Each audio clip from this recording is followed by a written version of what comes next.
you thought I would let this slip. Thought you knew me so much better. Cause I don't. So you thought I would let this slip. Thought you knew me so much better. Oh no. So you thought I would let this slip. So I put you on a lifetime sentence. And now you never feel my presence. So you thought I would let this slip. Thought you knew me so much better. You're on a lifetime sentence. So now you never feel my presence. Never feel. So you thought I would let this slip. Thought you knew me so much better.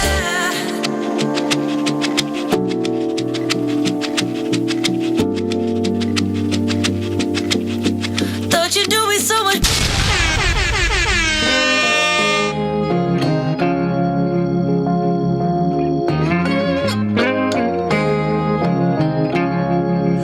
Whenever you're down, out in the cold, faithless and dark, your story's untold. Come take my hand and walk there with me. I know a place where we can be free. There is a light shining for you, guiding your way, helping you through.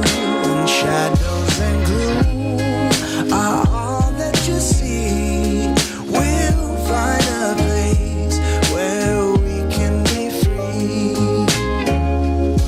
From the mountain top down to the deepest valley, hear a voice calling you. It's the rising sun shining in the darkest alley. Can't you see you will be free? I have been far, I have been wide, searching for peace, somewhere to hide. Now I am free, open and pure, fearless and babe. I am secure. There is no dark that can't be lit. We'll find a way if we just commit. We are one. There is no them and us. Together we're strong. Together we're free. From the mountain top down to the deepest valley, hear a voice calling you. It's the rising sun shining in the darkest alley. Can't you see you will be free? Can't you see you will be free?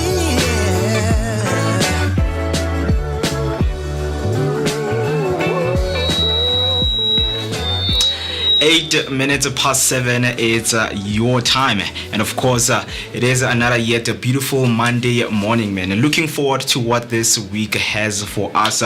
We are fresh from the weekend, and of course right now, man, we are off to a new start of the new week. I hope that you guys enjoyed your weekend, and you're going to be sharing some of those moments that you have had. It is the 27th of October, which is the last week of October, so I'm hoping that we're going to be enjoying this last week as so much is lined up. Of course, we know that this month had a lot of things. We are going to be doing a recap of what this month was all about. We know that this month was about Mental Health Awareness Month and the Breast Cancer Awareness Month. So we're going to be looking into those things in terms of how have you been doing in terms of checking in, to your doctor, your nearest hospital, with everything that has to do with your mental health health or your health in general. So I just hope that you guys are going to be with us throughout the show, as it is promising to be a productive and that energetic start to your day. My name is Muketi Maiman, and I am happy to be with you here on this beautiful Monday. It comes with a lot. It's Monday motivation. We're going to be reviewing some of the books that we have, so that you at home can get yourself one of the copies, and of course, man, enjoy, because reading is a part of our lives. Of course, you need to get engaging with us on our social media platforms. We are Vooka Breakfast Show, and the hashtag to use, that's hashtag Vooka Breakfast Show.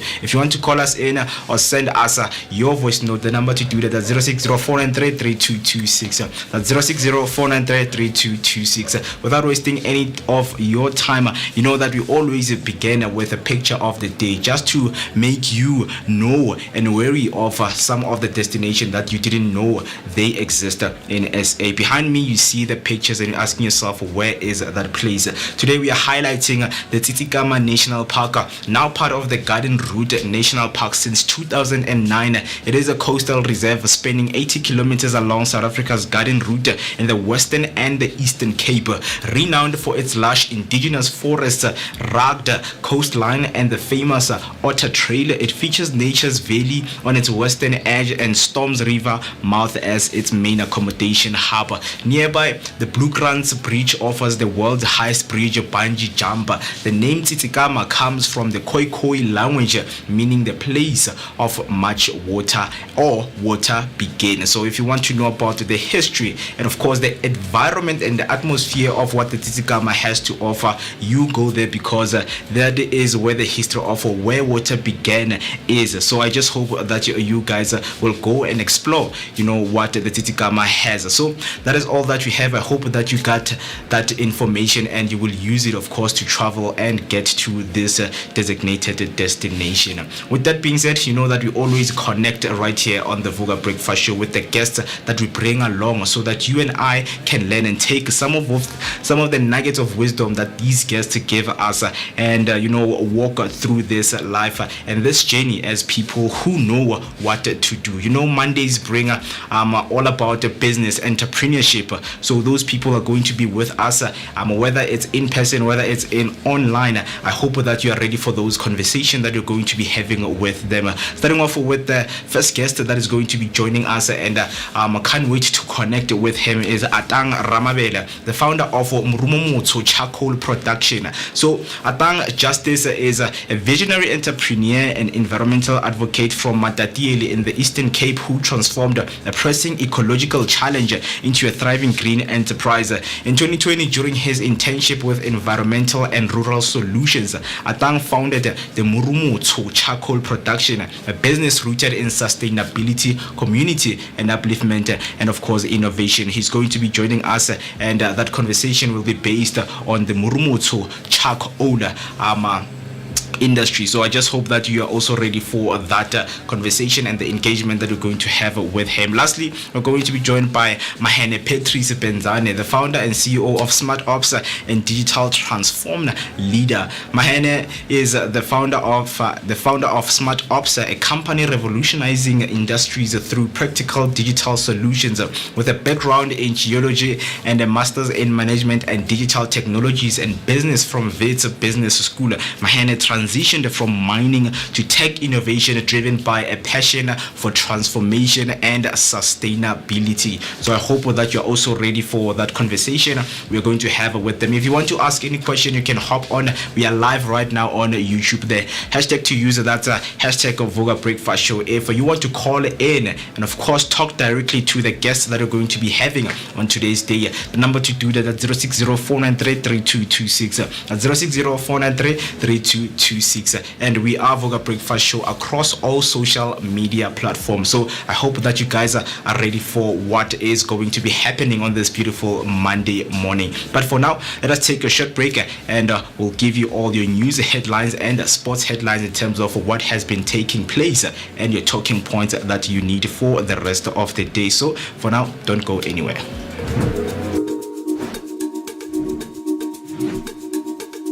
Escape the ordinary and discover the extraordinary with Swellappeal Tours.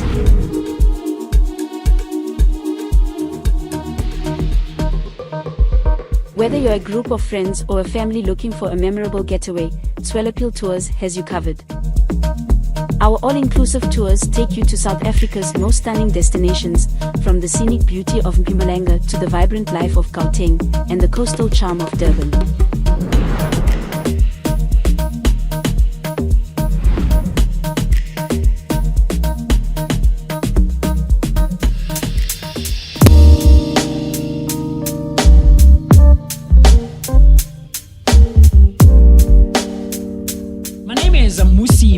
My name is Moketi Maimane. Catch us every weekday morning, Monday to Friday between 7 and 10. Right here on the Vooka Breakfast Show, brought to you by the Blinko Network. Always bringing you the best content possible. Vooka Nati, wake up with us and kickstart your day on a great note.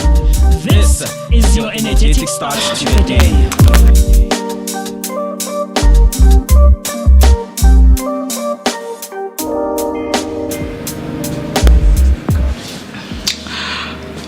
All right, Mzansi, once again, a very good morning. Let us take you through some of your latest news headlines. Starting off with your first headline, Swart Meta exposed deep SAPS infiltration and systematic corruption. Explosive testimony at the Madlanga Commission revealed deep SAPS corruption tied to the Ahmad Swart Meta. 3 covert witnesses, 2 from organized crime and 1 from counterintelligence, exposed senior police interference, bribery and protection of Meta accuser Katiso KT Molefe. The revelation pointed to a tangled web linking top brass, political figures and criminal underworld. More is expected as the inquiry continues. The next headline, a principal hopes Miss SA inspires students to pursue their dreams. Beconhurst High School celebrates former head girl Kawekazi Mazaleni's crowning as Miss South Africa 2025. The 24-year-old who matriculated in 2019 was praised by Principal Brandon Klute for her dedication, social commitment and unwavering pursuit of her goals. He hopes her achievement will inspire current learners to dream big and seize every opportunity. On your last news headline, MK Party denies funding ties to a diamond dealer Lindbeck. The MK Party has firmly denied allegation by former Police Minister Bheki Cele that it receives funding from alleged diamond dealer Louis Lindbeck, who is currently jailed for racketeering and fraud. Cele claimed MK leader Jacob Zuma benefited financially from Lindbeck. MK spokesperson Nhlamulo Ndlela dismissed the claims as baseless and politically motivated, accusing Cele of failing to act when he had the authority. Now heading over to your sports news, starting off with football news. Villa victory ends Man City's 9-match unbeaten run. Aston Villa continued their revival win, 1-0 win over Manchester City, their 4th straight league victory. Matty Cash scored the decisive goal while Villa's defense kept Haaland quiet. Unai Emery's side have now won 6 of their last 7 after winless start. City missed a chance to go second with Haaland's late goal ruled out for offside. Villa next face Liverpool on the 1st of November, while City visit Swansea in the Carabao Cup on the 29th of October before hosting Bournemouth on the 2nd of October. Your next headline, Arrows grind out a victory over Galaxy in the Carling knockout quarters. Golden Arrows edged TS Galaxy 2-1 in extra time to reach the Carling knockout cup semi-finals. After conceding an own goal, Arrows equalized through Omar Komara after Abuyela Maxwell sealed the win with a far post finisher. Arrows dominated the second half and extra time with near misses from Jerome Carroll's and Sianda Ndlovu. The next football headline, Kaizer Chiefs cruise past the AS Simba to reach the CAF Confederation Cup group stage. Kaizer Chiefs cruised into the group stages with a dominant 3-1 win over Simba after a goalless first leg. Early goals from Etiosa Igodaro, Zita Kwinika and Glody Lilepo set the tone, with Mfundo Vilagazi starring in midfield. Despite the late own goal by Aiden McCarthy, Chiefs controlled the match throughout, showcasing sharp set pieces and attacking flair. Now heading over to your cricket news, Sinalo Jafta unfazed by defeat to Australia ahead of World Cup semis. South Africa women were bowled out for 97 and lost by 7 wickets to Australia, but remains optimistic ahead of their semi-final against England. Captain Laura Wolvert scored 31 while Sinalo Jafta added 29 and emphasized the team's resilience and preparation. Despite a poor showing in their World Cup opener against England, Jafta believes the squad is ready to bounce back and prove their strength. That's all for now. Stay tuned for more sports and news updates throughout the show. Don't forget to share your thoughts on these headlines with us on social media using the hashtag Vooka Breakfast Show, and send us your voice note on 06049333226. That's 06049333226. And now, for the people who are on the road, let us get you safe with your latest traffic update. Starting off with your first one, on the N1 southbound at Samrand Avenue, there is a stationary vehicle blocking the right lane. Please approach with caution. And then further down the N1 southbound, just past Olimphant's Fontaine Road, a crash has closed the left shoulder. Drive carefully through that stretch. And then on the N12 eastbound after Clip River Drive, another stationary vehicle is affecting the left lane, so you need to expect delays and also stay alert. That is all for your traffic. If you happen to be on the road, do make sure to share your traffic update using the hashtag Vooka Breakfast Show, or you can send your voice note or your text message on 06049333226. For now, let us give you your weather update in terms of how it's going to be looking like outside for the rest of the day.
rocking till the first light of dawn.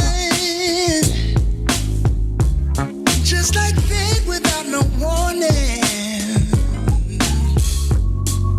It hit me so hard. Oh, I'm so sorry. 23 minutes past 7, it is the time. And of course, man, 27th of October 2025. And as mentioned, that it is the last week of this month. And I hope that you guys are looking forward, man, to spending this week on a very high energetic note with us right here on the Vooka Breakfast Show. You know, that energetic dose of positivity is what we promise to give you. A very good morning. I hope that you guys are good this beautiful morning, and of course you're looking forward to what this day has. Yes, weekend had a lot of things. You did a lot of things, and we've got so much to share with you, of course. And as much as we are sharing with you, we hope that you're also going to share some of those moments that took place.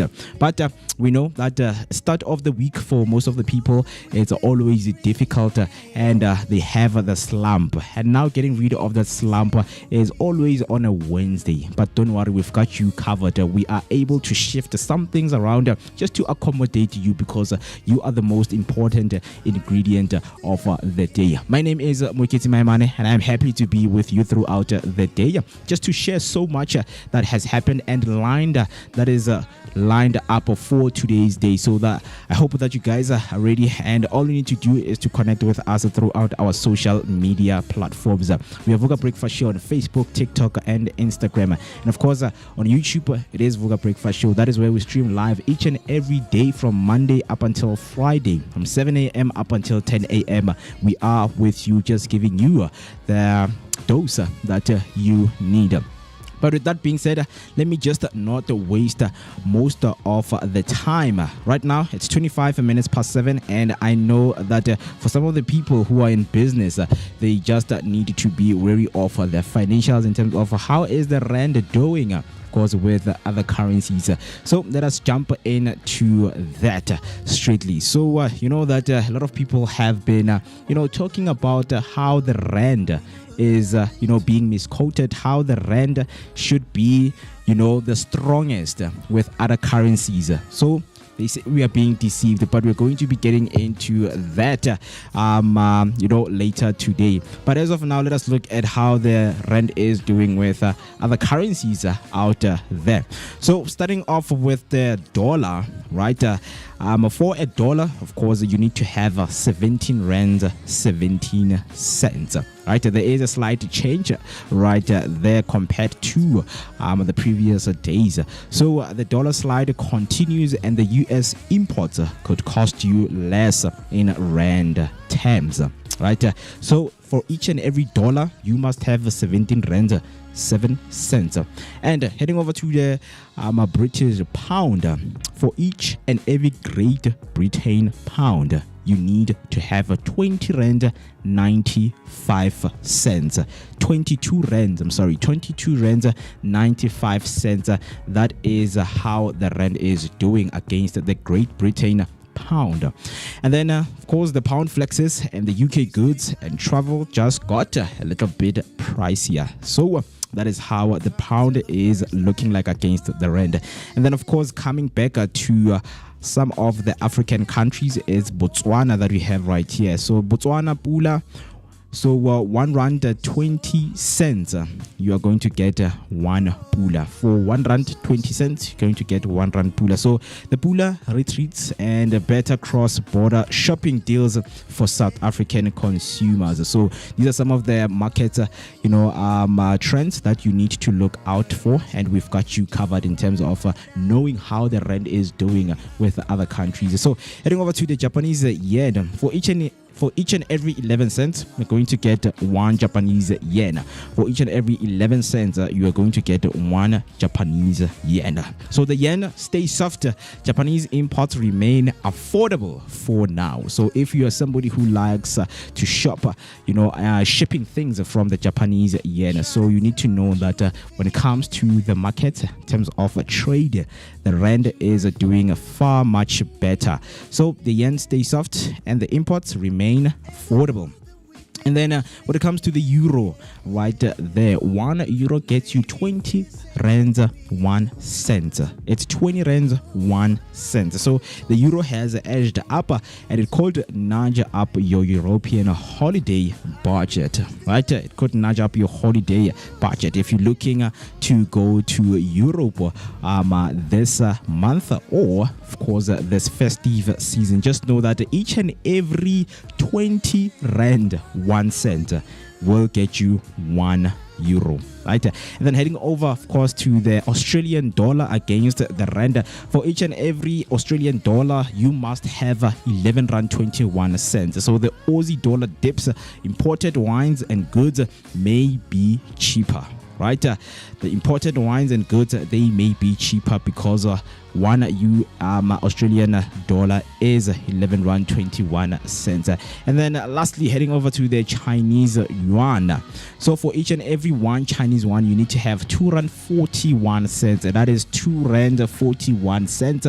So the yuan eases. Electronics from China may see slight price relief. We know that China, we have a very good trading partnership with them. So it's still firm. It's looking good as the slight price gave consumers a bit of relief. So for the 27th of October 2025, that is how your financials are looking like. If you're somebody who likes to trade, if you're somebody who likes the current currency exchange, these are the markets that you need to follow. These are the things that you need to know about the currencies. Yes, you love traveling, but these are some of the things that you need to look out for, that whenever you travel to the next country, you need to convert your rand into that country's currency. Right, hope that was helpful for the beautiful Vooka Nation out there. So right now, time is 7:30. I know that we need to start on a very high energetic note. It is Monday. Monday comes with Monday motivation. Monday comes with a book review. Going to be looking into the Gideon's Complex. The author of this book was Yeshua Moraka. He was with us here, telling us about the book. And today, as we have went through the book, we're going to be highlighting one of the most important chapters, which is in page 89, the strength you have.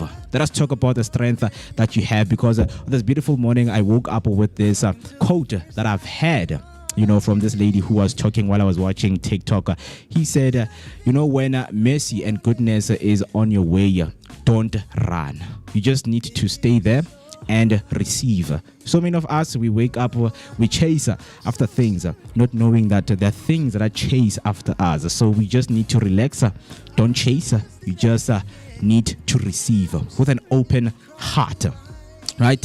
We know that the weekend, there was a lot of things that took place. I mean, for us who enjoyed our weekend, we are starting off this week on a very high, beautiful note. Just to remind you that there is goodness out there. Whatever that you're going through, don't worry so much. Don't live within your worries. Don't drown in your worries, man. So with that being said, as it is the 27th of October, I need to re-emphasize this because it is the last week of October. Guys, the days have gone by, right? And you're asking yourself how many days we are left with. I am gonna let you know how many days we are left with, but the days have gone by, and I know wherever you are, you're asking, and you're so worried in terms of the things that you have not done this year, because you had plans, but your plans didn't prevail.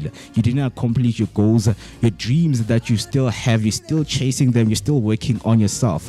And I'm going to tell you that you're on the right path. So many of us think that whatever we are doing is wrong and we have regret. Trust me, regret is the most, feeling that will make you not even grateful of the small things that you have. So I just hope that on this last 60 days that we have, you are going to use those days with a passion, with humor, and be grateful that 2025, yes, it just became the year that some of the things happened that I didn't plan for, but I'm still looking forward to have good and better plans for my life and family.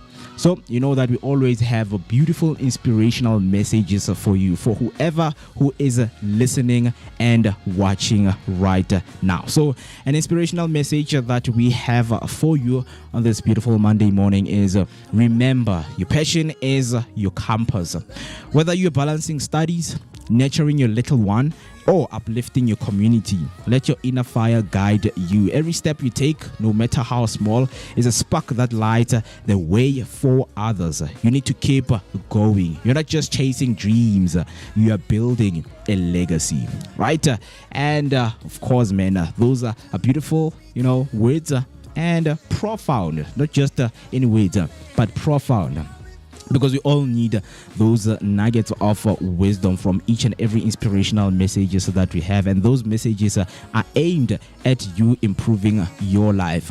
Today you might be thinking of giving up with what you are doing, and you know that giving up should not be part of your vocabulary, should not be part of the things that you think of.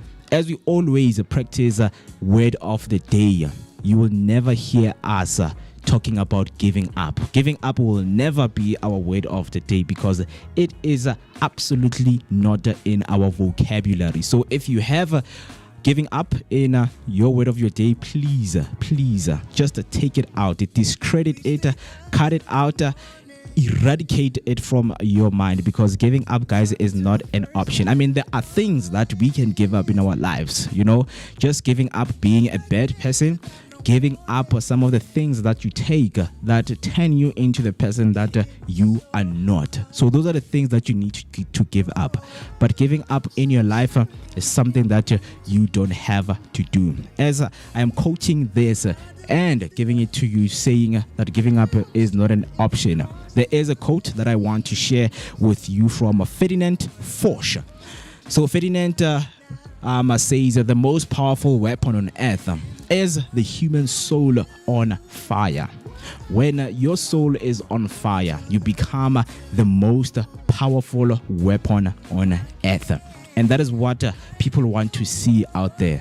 Your soul being on fire. You showing the passion with everything that you do. You giving love to your family members. You giving love to yourself and your friends. So those are beautiful and profound words from Ferdinand Foch that I would like to share with you. Let me repeat those words once again. He says the most powerful weapon on earth is the human soul on fire.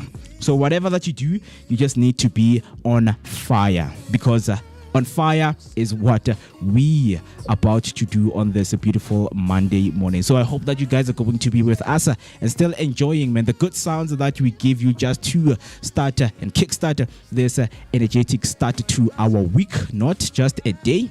This day we're going to be using it, to fuel ourselves into the week. And yes, we've got so much to share in terms of what happened in the weekend. You can also hop on in the comment section, because you know that on the 25th of October, which was this past Saturday, it was Vooka. So a lot of things they happened right there, and I got to surround myself with a strong man. And you know that the slogan is you will never walk alone. If you're a man out there thinking that whatever that you are doing and whatever that you're going through, you're going and you're walking alone, I just want to tell you that don't worry. There is spaces, not any spaces, but safe spaces like Vooka that reminds you that you will never walk alone in what you are going through. So we were gathering right there, speaking everything of value of being a man in this society that we are living in. So many women do not feel safe anymore because of what men have been doing, of course.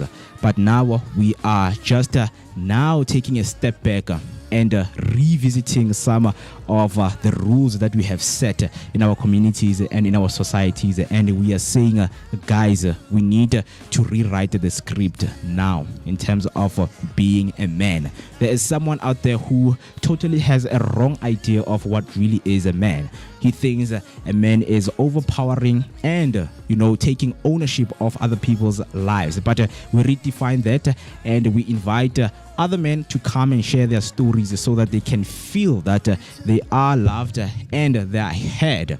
Some of them a lot of them out there, they feel unheard because of the things that they go through. Yes, we know Bati Indota Aikali, but that space is for you to, outcry some of the things that you go through. So it was a very beautiful and productive day that we had. Of course, we're going to be speaking about it as we are closing this chapter of October. November is known as, taking care of men holistically, whether, is mentally, physically, and just taking care of yourself psychologically also. So November is going to be all about that. I hope that this is the message for all of the men out there. And if you're a woman or you're living with a man and you feel like this is going to be very important for them, I just hope that you tell them and you let them know that the Vooka Breakfast Show offers that for men who feel unheard. Right? Vooka Daughter is not just a movement.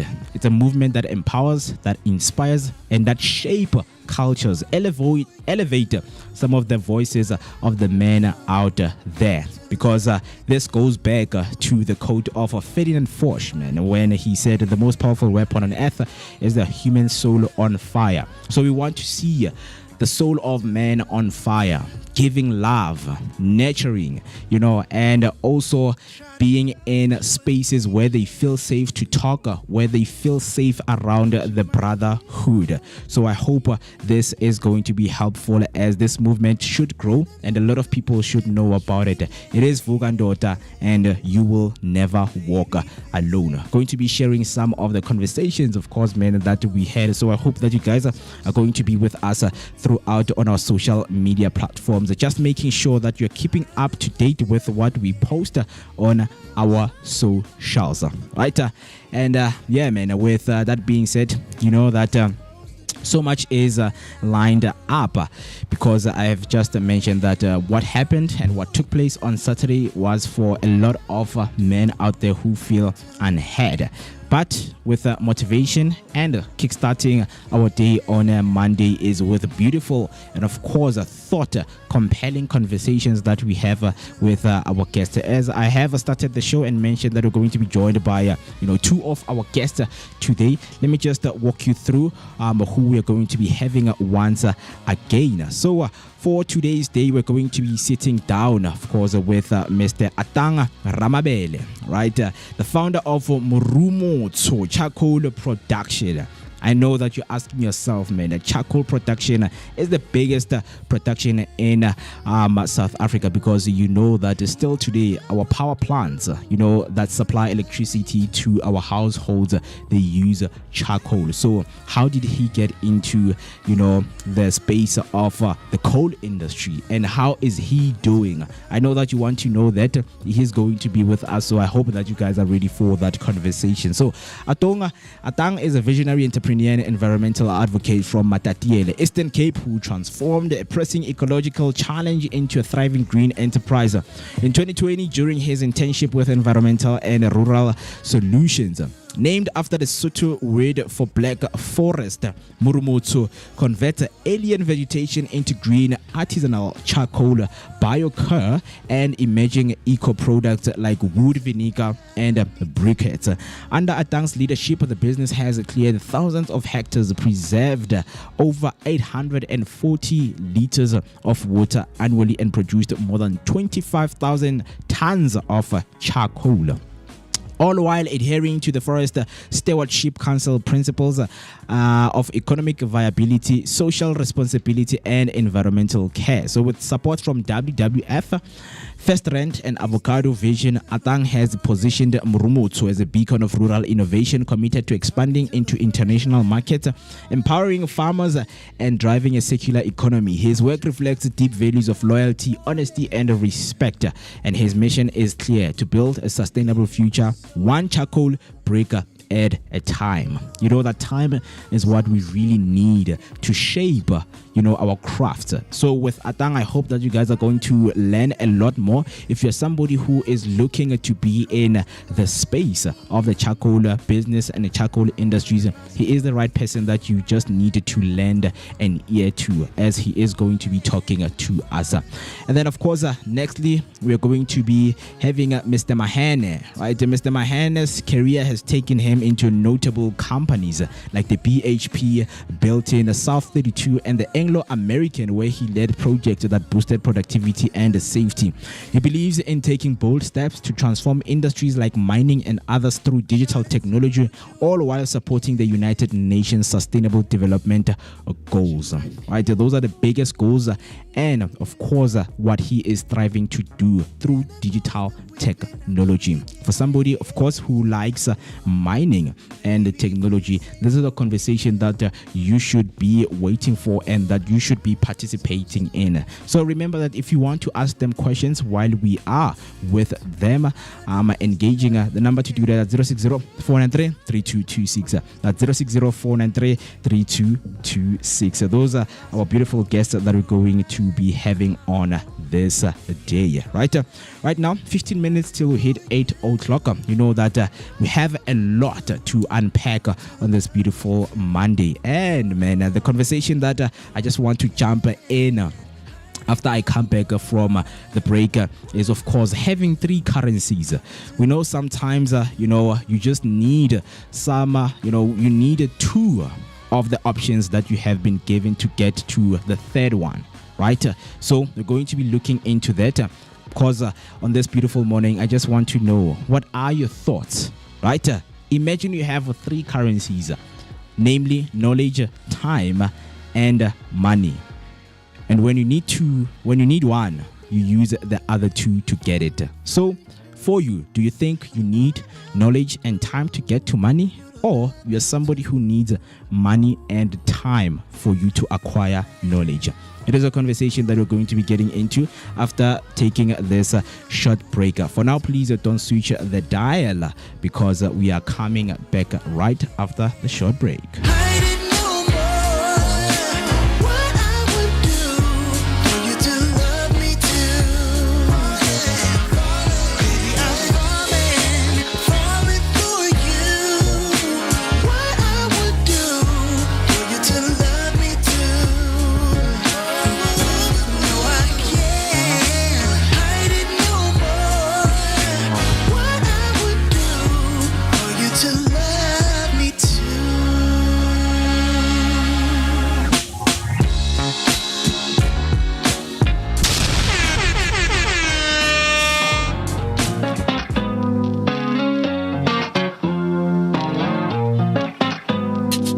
Heart beats up and down, I'm in a gambling phase. We're going round and round, it's a trampoline stay. Oh, it's like I never run out of breath, and I don't care if we make a mess. It doesn't matter what's coming next. So can we just be bona fide? Girl, you got me waking up confused, lost in time. Every moment tastes like summer, can never get enough. Summer sugar kisses left behind, and I don't wanna fall in love, just wanna be yours.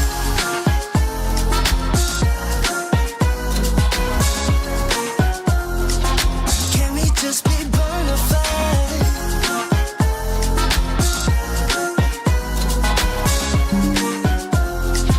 Can we just be bona fide? You're stuck in this situation, and let go all inhibitions now, with no intermission. Why are you so goddamn cold? Tell me why, 'cause you know this ain't no love. So can we just be bona fide?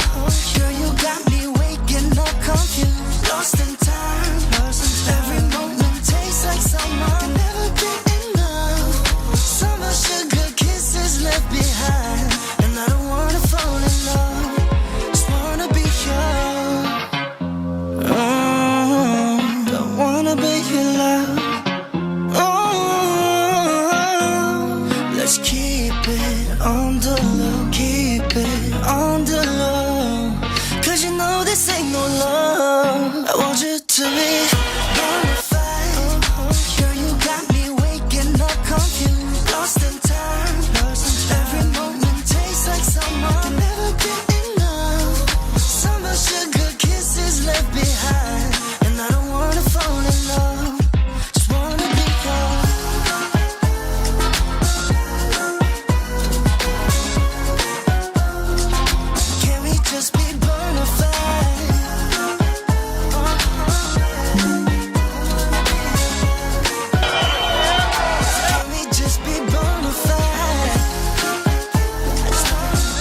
desert, running dry on the tip of my tongue.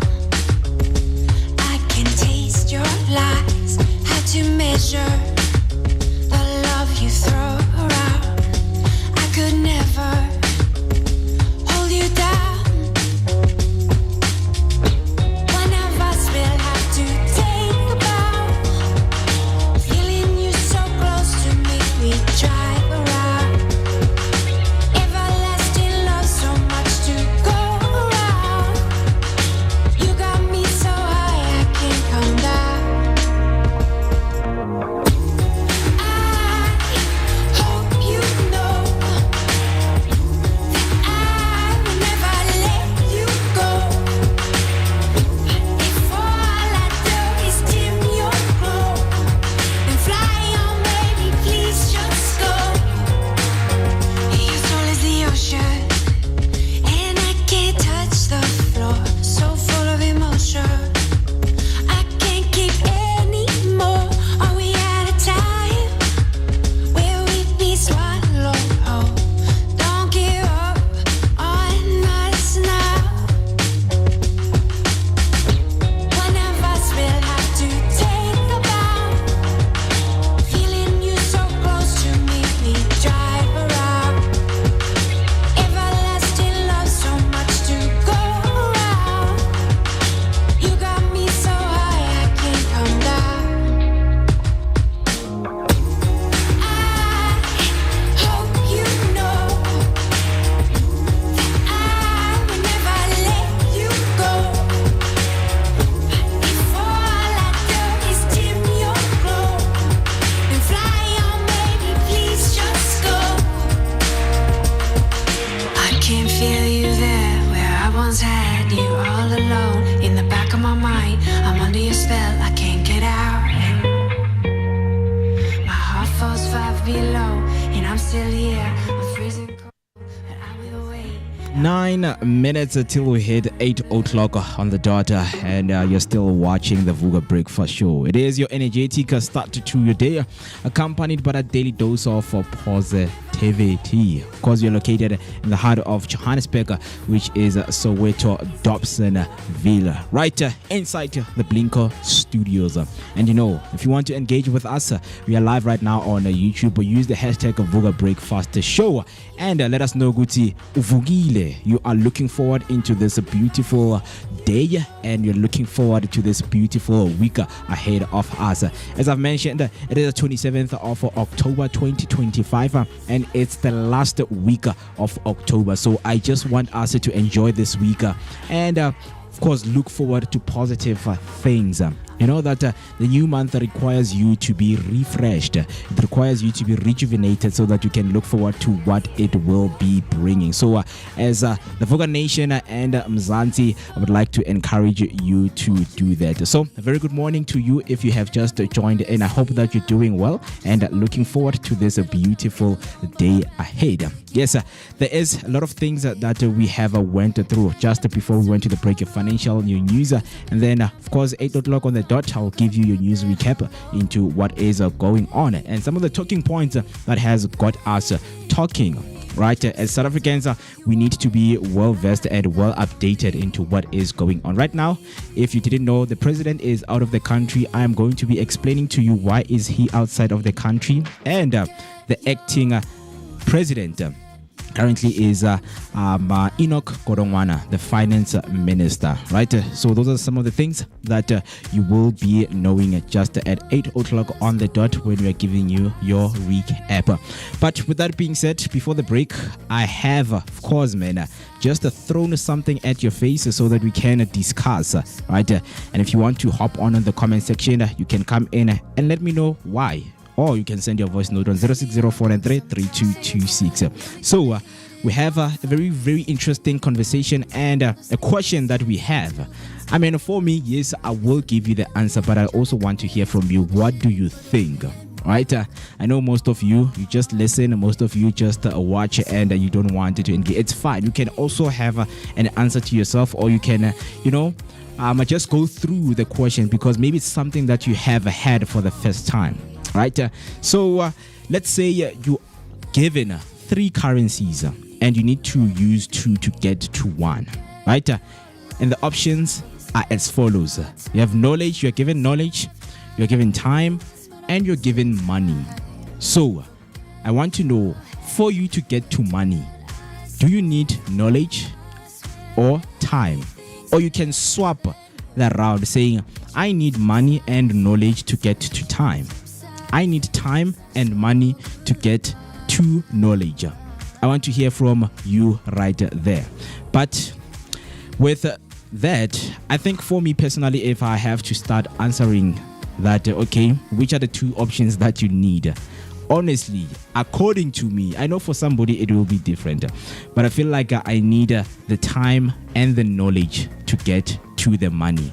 Because right now, if I do not, or I get the money, I mean, I'm going to be, I'm going to drown in my thoughts. I'm going to be shown certain illusions. There are some of the things that you will never able to see, because money has the ability to block what you need to really pursue. Because I've noticed that when you don't have money, you have enough time, but when you have money, you feel like you have a little bit of time, because now your money, your time depends on the money that you have. If I have a 10 rands, I will think that I have the next 10 minutes or the next 10 hours to spend it. I have the next 10 days. That's how money feel each and every time when you have it. If you have R1,000,000, for some people, they feel like, okay, am I going to spend this million for the next 20 years, 25 years, 2 years, 2 days? So money comes with a lot of contributing factors into feeling that, you know what, some other things I can buy. But the question is, can you really buy knowledge? Can you really buy time with the money that you have? So personally, I'm going to say I need money, I need time and knowledge to get to the money. Because the more, and if I understand what money really means and how to use it, trust me, I'm going to live the best of my life. But I know for some people, it's a different story, and I want to hear from you. Let me know, 0604933226, or you can hop on the comment section. Talk to me. Mr. B? So, some of these things are age dependent. Yeah. Because when you start out in life, I think you've got one of the currencies, which is time. The time. Yeah, growing up, you've got a lot of time to play. There's, no responsibilities, and that's the time that you use to acquire knowledge. Yeah. Yeah. And then after knowledge, you combine the time, the knowledge to get to the money. And then I think once you get the money, it's possible that you can buy knowledge. I mean, you don't have to know. You can just pay someone that knows. Like if you need advice on something that has to do with law, or a doctor or anything, you can use money to pay for that, right? Yeah. And I think where I am right now is I'm still trading my time for money. And I think for anyone that is in the workplace or the workforce, they realize that this currency of time, it's expensive. It is expensive. Because you pay with your time, right? Yes. But either way, I think the principle or the goal is that one should understand everything has a price. So you need to give something up to get something. To get something. Yeah. Get So if you want to buy time, where rather than you going to the mall, something on a small scale that most of us do. Yeah. Rather than going to the mall, standing in long queues, and traveling, you go on the app Uber Eats. You pay a little bit extra, even though the prices of food is slightly inflated, and then there's also the delivery fee. But then rather than you taking the time to go there, stand in a queue, let me pay for it. Let me pay for it using money. So mind you, I'm trying to convert knowledge and time into money, so that one day I can then get the time also to gain more knowledge. But just before I hand over back to you, there's just an ironic thing about life where you spend most of your time doing things that somehow affect your health, and you acquire the money, And then, now that your health is frail, you spend a lot of money trying to regain your health. Regain your health. Oof.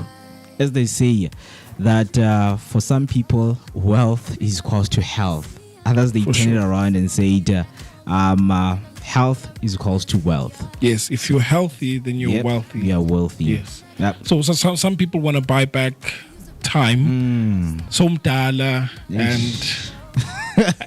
funny enough, Chief.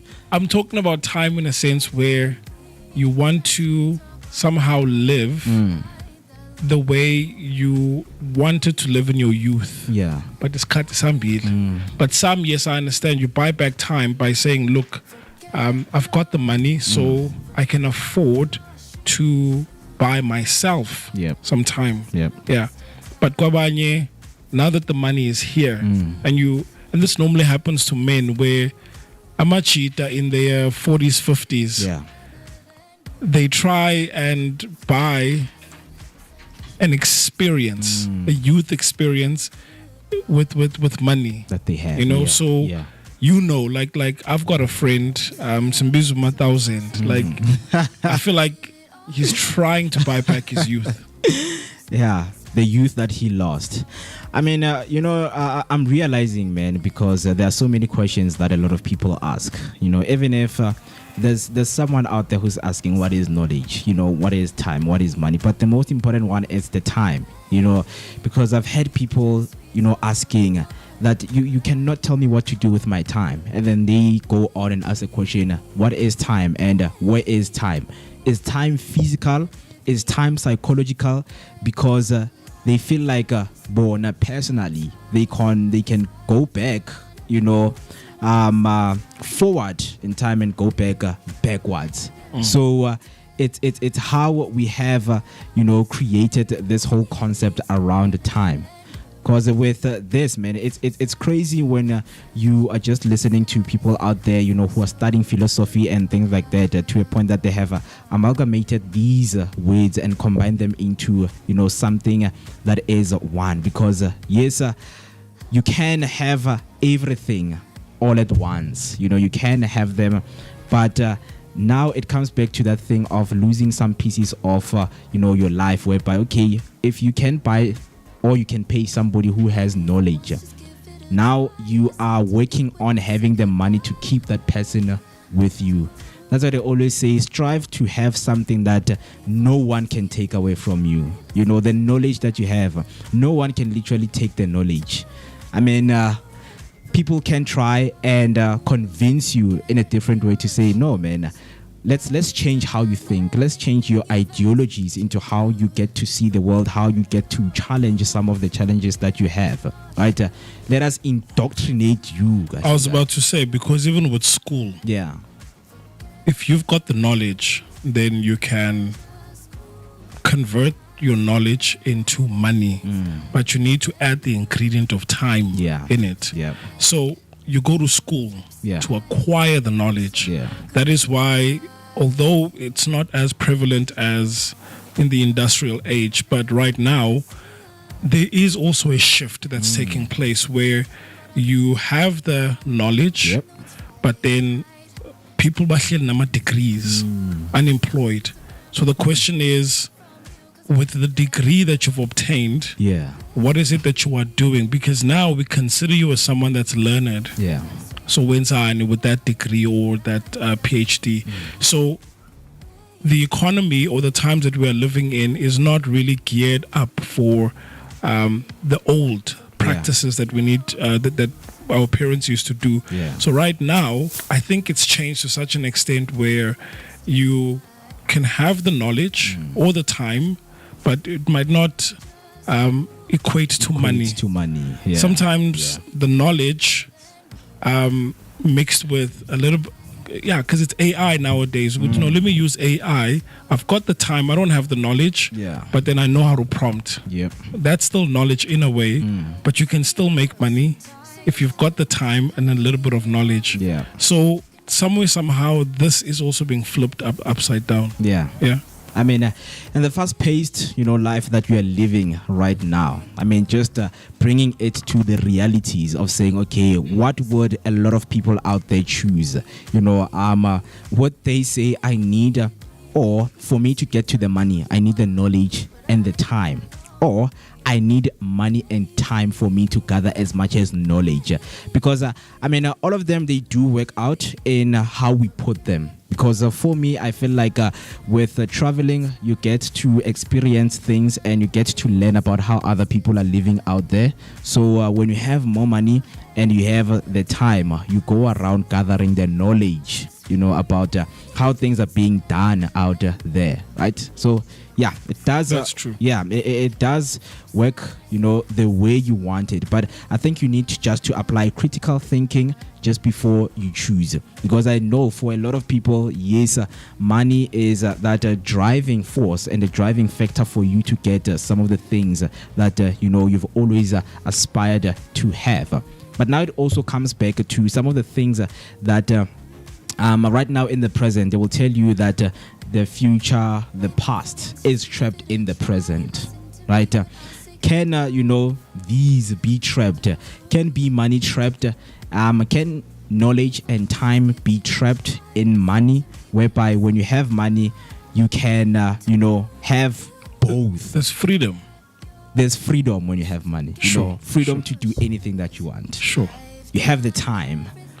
A lot of us want to wake up on a Monday morning, go have breakfast at a Spur, but only a select few. Yep. I think it was yesterday when we were talking about soccer fans, that where do they find the time and the money to travel between soccer games? Yeah. Because we're talking about interprovincial travel here. Yeah. It's expensive, but is. they do have the time. So I guess someone else is sponsoring it, right? So maybe we should add a fourth category, that connections, right? That you can use your time and knowledge to build connections that eventually lead to money as well. Yeah. So I think there's a fourth component, ngoba either a blesser or someone's funding the whole thing. Yeah. Right? So I guess with it being trapped in the middle, we know that obviously when it comes to habits, your habits today or where you are today is a reflection of what you did yesterday. But what you are doing today is also a peek into what the future is like. So they are correct in saying that both are existing in the current moment. Yeah, man. And we have seen, man. I think for me, I have seen people who have the money, but they don't have the knowledge. They have the time. Well, so some don't have the time. Remember, we spoke about soccer players where the money is there. It's there. Day in, day out, as an athlete, they are constantly at work.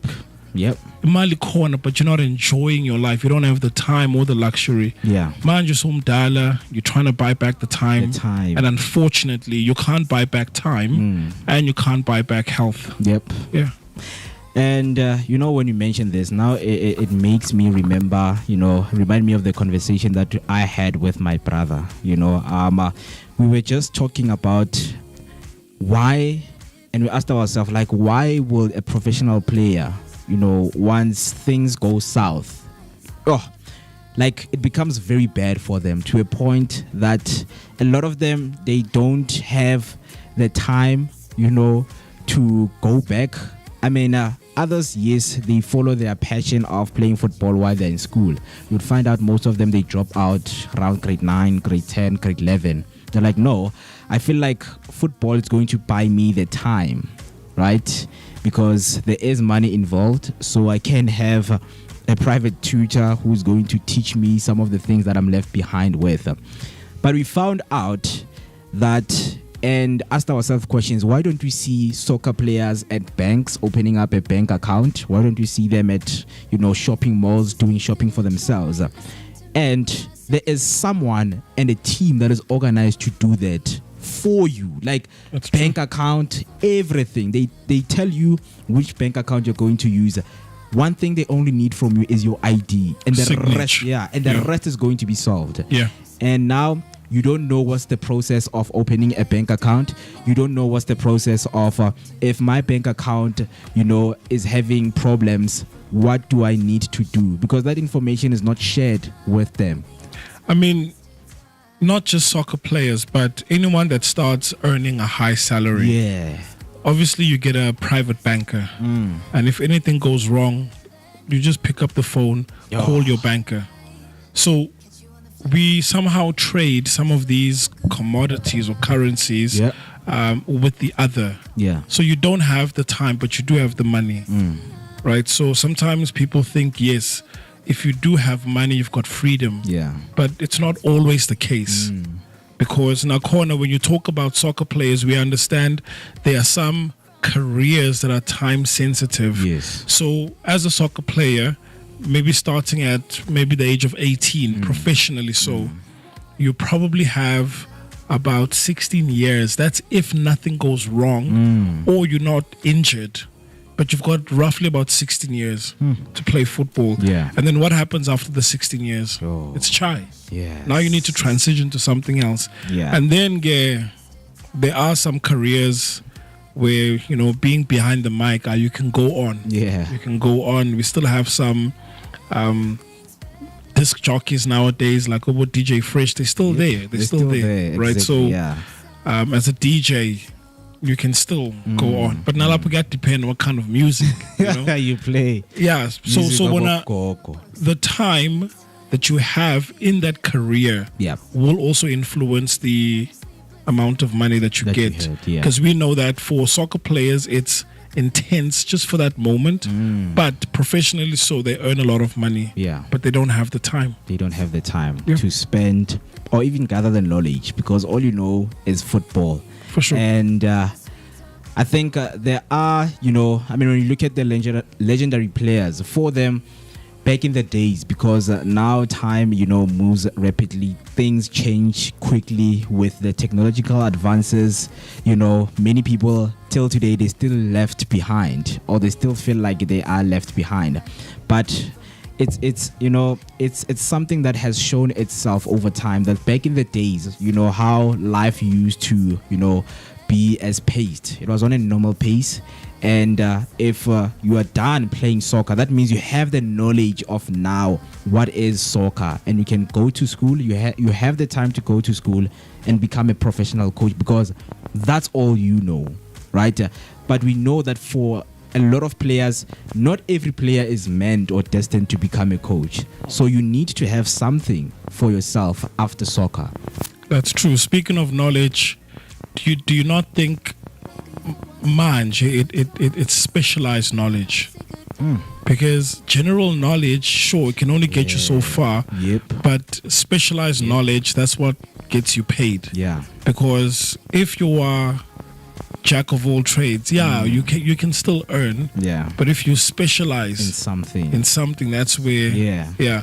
And then also with time again, there's a saying, now that I think about it, we normally hear in society when they would say, it's katisim shail.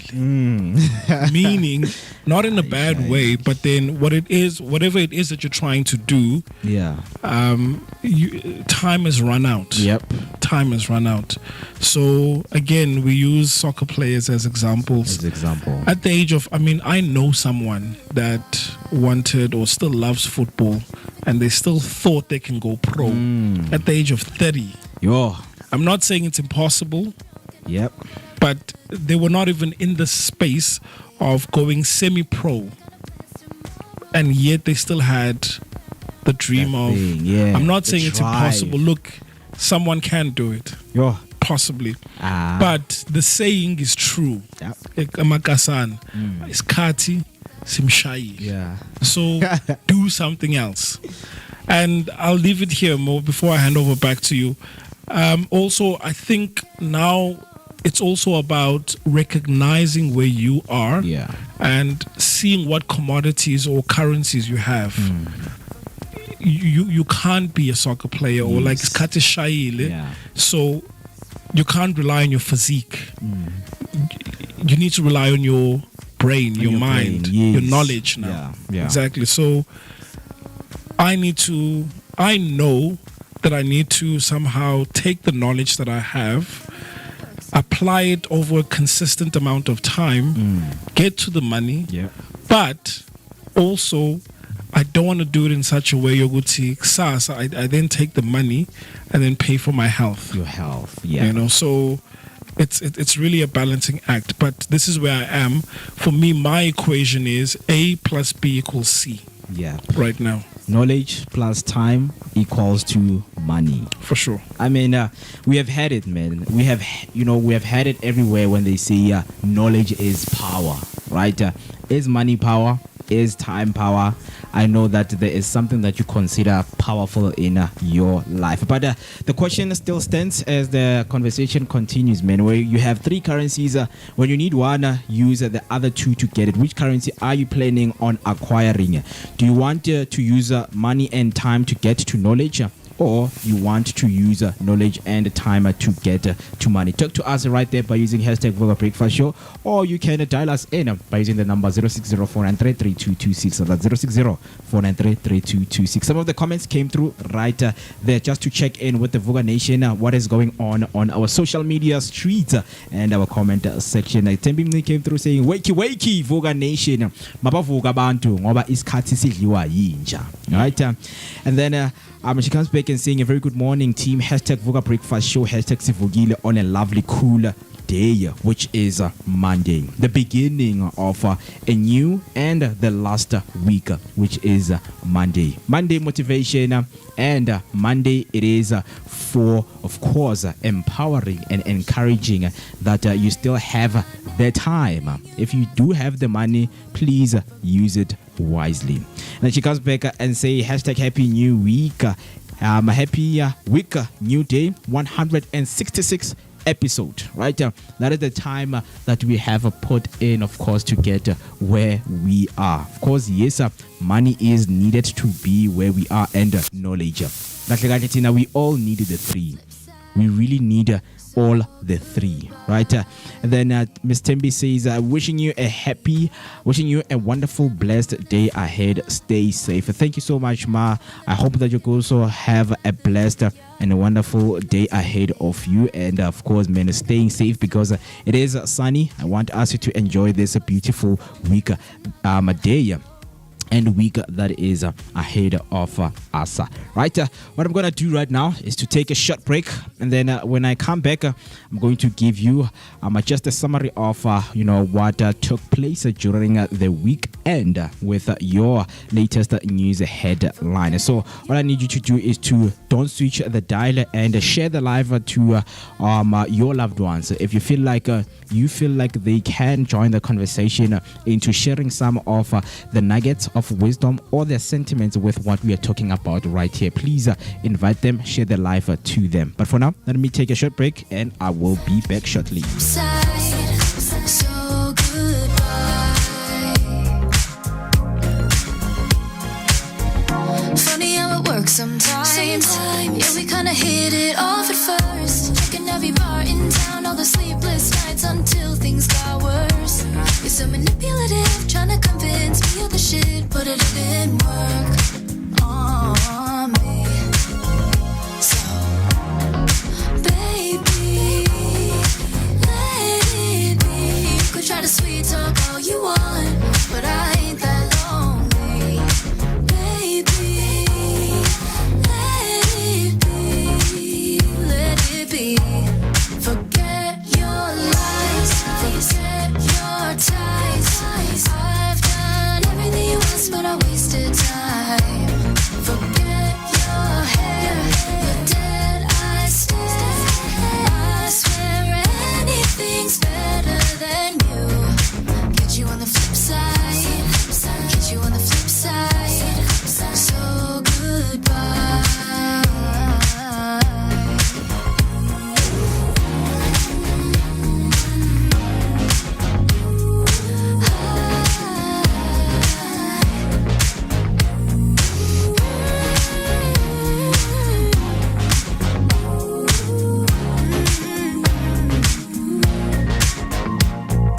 Maybe for once just give it a try. Listen to me when I say goodbye to you.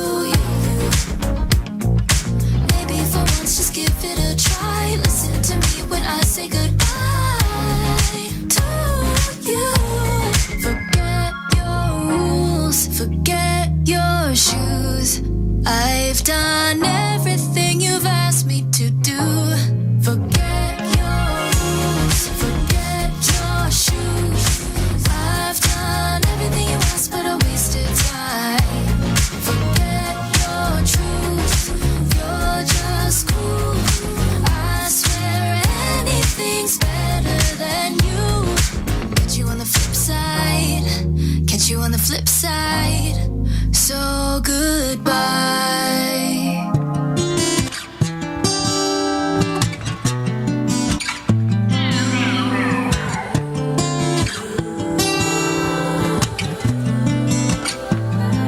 Said you needed space, said you needed more time to think, so you went away. But you still would stay in my dream. Now you're back for more. Why you in my reality? My head closed the door, even though my heart just won't leave. That was then, can't go back. Hurt so bad, had to block out the memory. If we try again, start from scratch. You wanna pick up where we left off, but you've been gone away. You've been gone away so long. Since you've been gone away, you've been gone away so long. I forgot your middle name, I forgot your birthday. You still wear cologne the same, like it in the worst way. You've been gone away. Since you've been gone away, you've been gone away. 50-11 days, 50-11 days, 50-11. I lost count of all of the weeks that you have your way. Wouldn't pick a fight when you leave. 21 minutes past 8. It is the time, and you're still chilling with me right here. My name is Mukiti Maimane, aka Max for maximum temperature. You know, I am the son of Mother Nature, and also generator. It is the 27th of October. Month number 10, and as I am going to re-emphasize that this is the last week. I know some of you don't pay attention to your calendar. You don't even know what day it is. You are clueless what day it is, ilanga la namhlanje, ilanga lesingakhi, and how many days we are into the year. Don't worry, just stay with us because we've got you covered with all of the information that you need just to get yourself equipped and well vested with what is going on in and all around our country, and some of the conversation that help us, man, because I think it is a very important and a vital thing. It is imperative for you on a Monday. I know, yes, Monday comes with a lot, but have a good conversations that are good for your mind, conversations that are good for your psychology, because trust me, your mind and your thought process changes how you see the output of life when you start inputting good things to you, when you start reading good things, even staying present and staying recent with what is going on around. Right? I know it's so painful that some of us and some of you out there, you don't even know who is the deputy president of your own country, but you are an active citizen. Guys, it's very important for you to know these things, because these are the people that we vote, to power. So if you don't know who is your vice president, your president, then what are you doing? Yeah. Why million? I'm not president, vice president, minister of finance. As long as Ramaphosa. Aye, guys, these and the laban bashala change, so so every time about change, you feel like you don't have the need to know, right? Kante, you do. That's why Vooka exists. Exactly. Vooka is here to give you all of the information that you need in terms of what is going on. So I just hope that you also tell your friends and your family out there that that is what we always thrive to discuss about. We know that nowadays information that is being shared is not information that we love, and it's not information that we'd like to participate in. But I feel like there is still people out there who like informative information. That's why we strive each and every day just to give you that information. But speaking of that information, you know, when we started, gave you your latest news headline in terms of what is going on and what took place. Some of the talking points are the ones that I am going to give you a summary on right now. So starting off with the first one, Swart Mera exposed the deep SAPS infiltration and systemic corruption. So what happened is an explosive testimony before the Madlanga Commission has uncovered severe infiltration within the SAPS tied to the murder of Amanda Swart. 3 covert witnesses, 2 from organized crime and 1 from counterintelligence, alleged bribery, cover-ups and direct interference by the senior police officials to protect murder accused Katiso KT Molefe. So the whole context of this whole headline is the revelation suggests an entrenched network linking law enforcement, political elite and the criminal underworld, shaking public trust in the integrity of South Africa's policing system. Molefe's name has surfaced repeatedly in corruption and violent crime cases, while the Commission's recent session have intensified scrutiny on how deeply criminal elements have penetrated this SAPS structure. So what is next right now is the Madlanga Commission will summon additional witnesses to come and talk about the things that they are implicated in and request classified intelligence files to verify claims of systemic corruption. Law enforcement oversight bodies are expected to launch parallel investigations. Internal purges within the SAPS. The findings could reshape accountability measures in South Africa's criminal justice system. As we know right now, a lot of things are taking place, of course, in the commission and the ad hoc. You know, people are being brought forward. Witnesses are also being brought into the hot seat to talk about the things that they have seen in the, you know, justice system, in the criminal justice system, and of course in the security system of South Africa. Yes, you're asking yourself, why are we not feeling safe in our own country while we have forces or services like the South African police services in our country? So these things will keep on going on, and the final report will be, of course, be given after this commission and the ad hoc committees. So I just hope that you also stay updated with what is going on with the Madlanga Commission right now, because I feel like each and every South African, they need to know what is going on. Yeah, true. The fact that there was 3 anonymous witnesses, all from remote locations, means there's a lot of people that have been holding back on information because of safety, number one. But you can tell that more and more people are willing to come forward and testify. Yes, they want to keep their identity private. It's totally understandable. And for one to be public, like it takes a lot of guts. But with that being said, I think he's now fueling a revolution of individuals that want to come forward and state all truth. Because sometimes as an individual, you find it hard to speak up because you know that the person whom you are speaking to, you know that this is the head of the snake. So you would rather keep quiet. But this is good. This is good because more and more witnesses will be coming to testify. And of course, man, speaking about witnesses, MK Party has denied the funding that is tied to their diamond dealer Lindbeck. So what happened is the MK Party has strongly denied allegation by former police minister Bheki Cele that it receives a financial backing from alleged diamond dealer Louis Lindbeck, currently jailed for racketeering and fraud.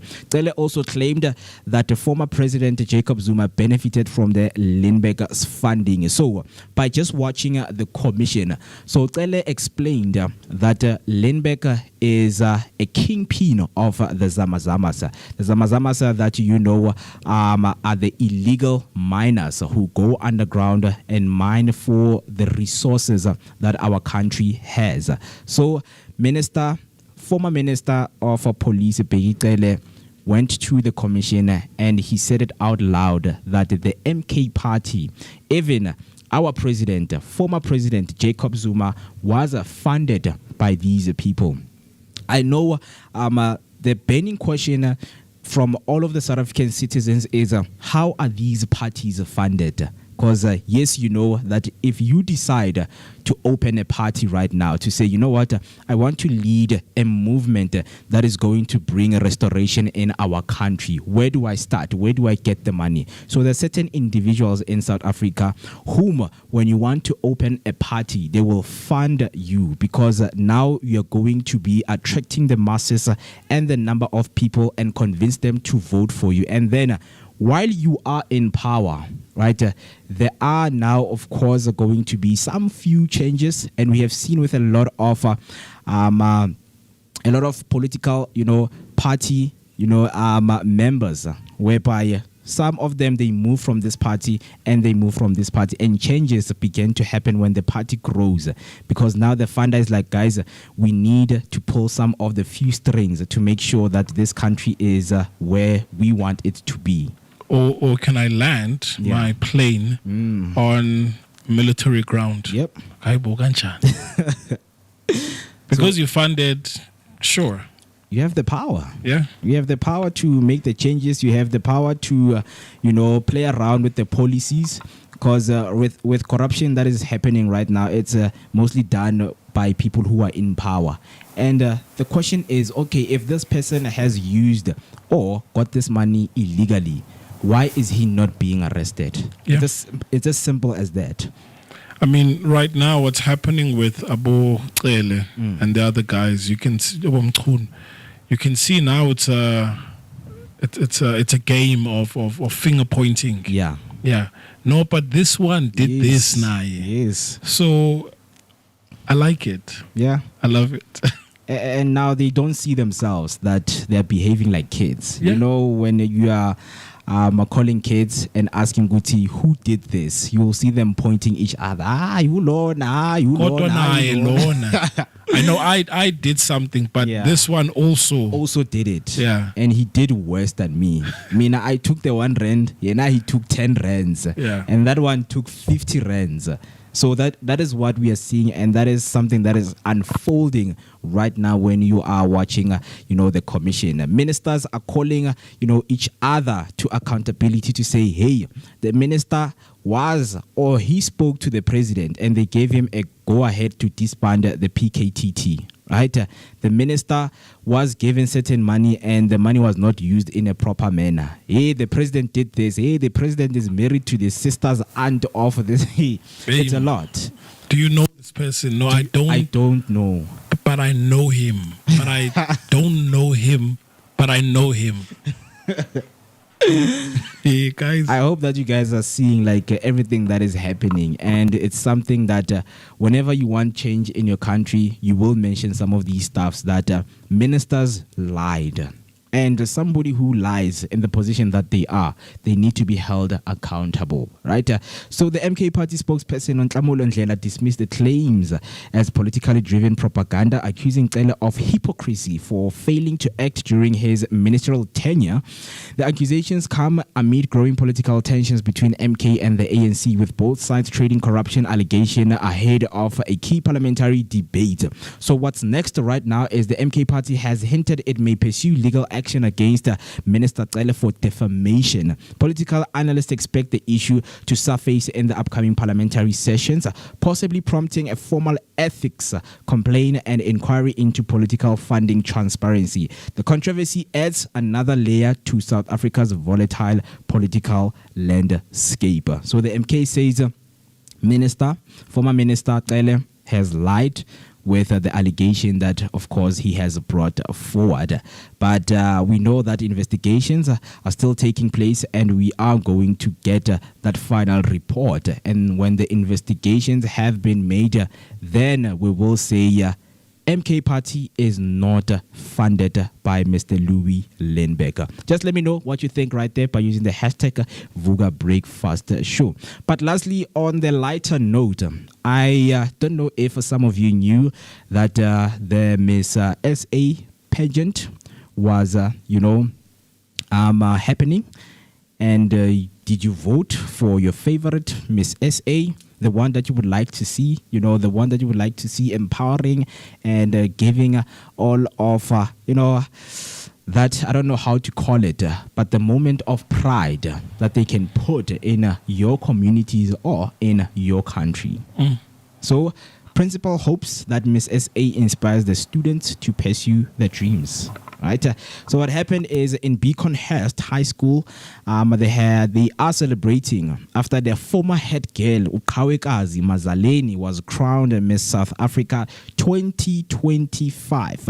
So the 24-year-old who matriculated in 2019 received high praise from Principal Brandon Clute, who highlighted her commitment, community service, and persistence. I know that there is a lot, and we haven't looked so much into Miss SA, what do they do, and how is the pageant formed, and what is the country going to benefit from Ukawekazi as Miss South Africa? Because all of them, we see their clips on social media, circulating, talking and speaking about how they would like to change communities, how they would like to be an advocate for something. Because if you are Miss South Africa, you have to advocate for something. If you're advocating for, against the GBV, we know that that is what you are mainly focusing on, right? You are advocating for, as this month is breast cancer awareness, you're somebody who is always advocating for some of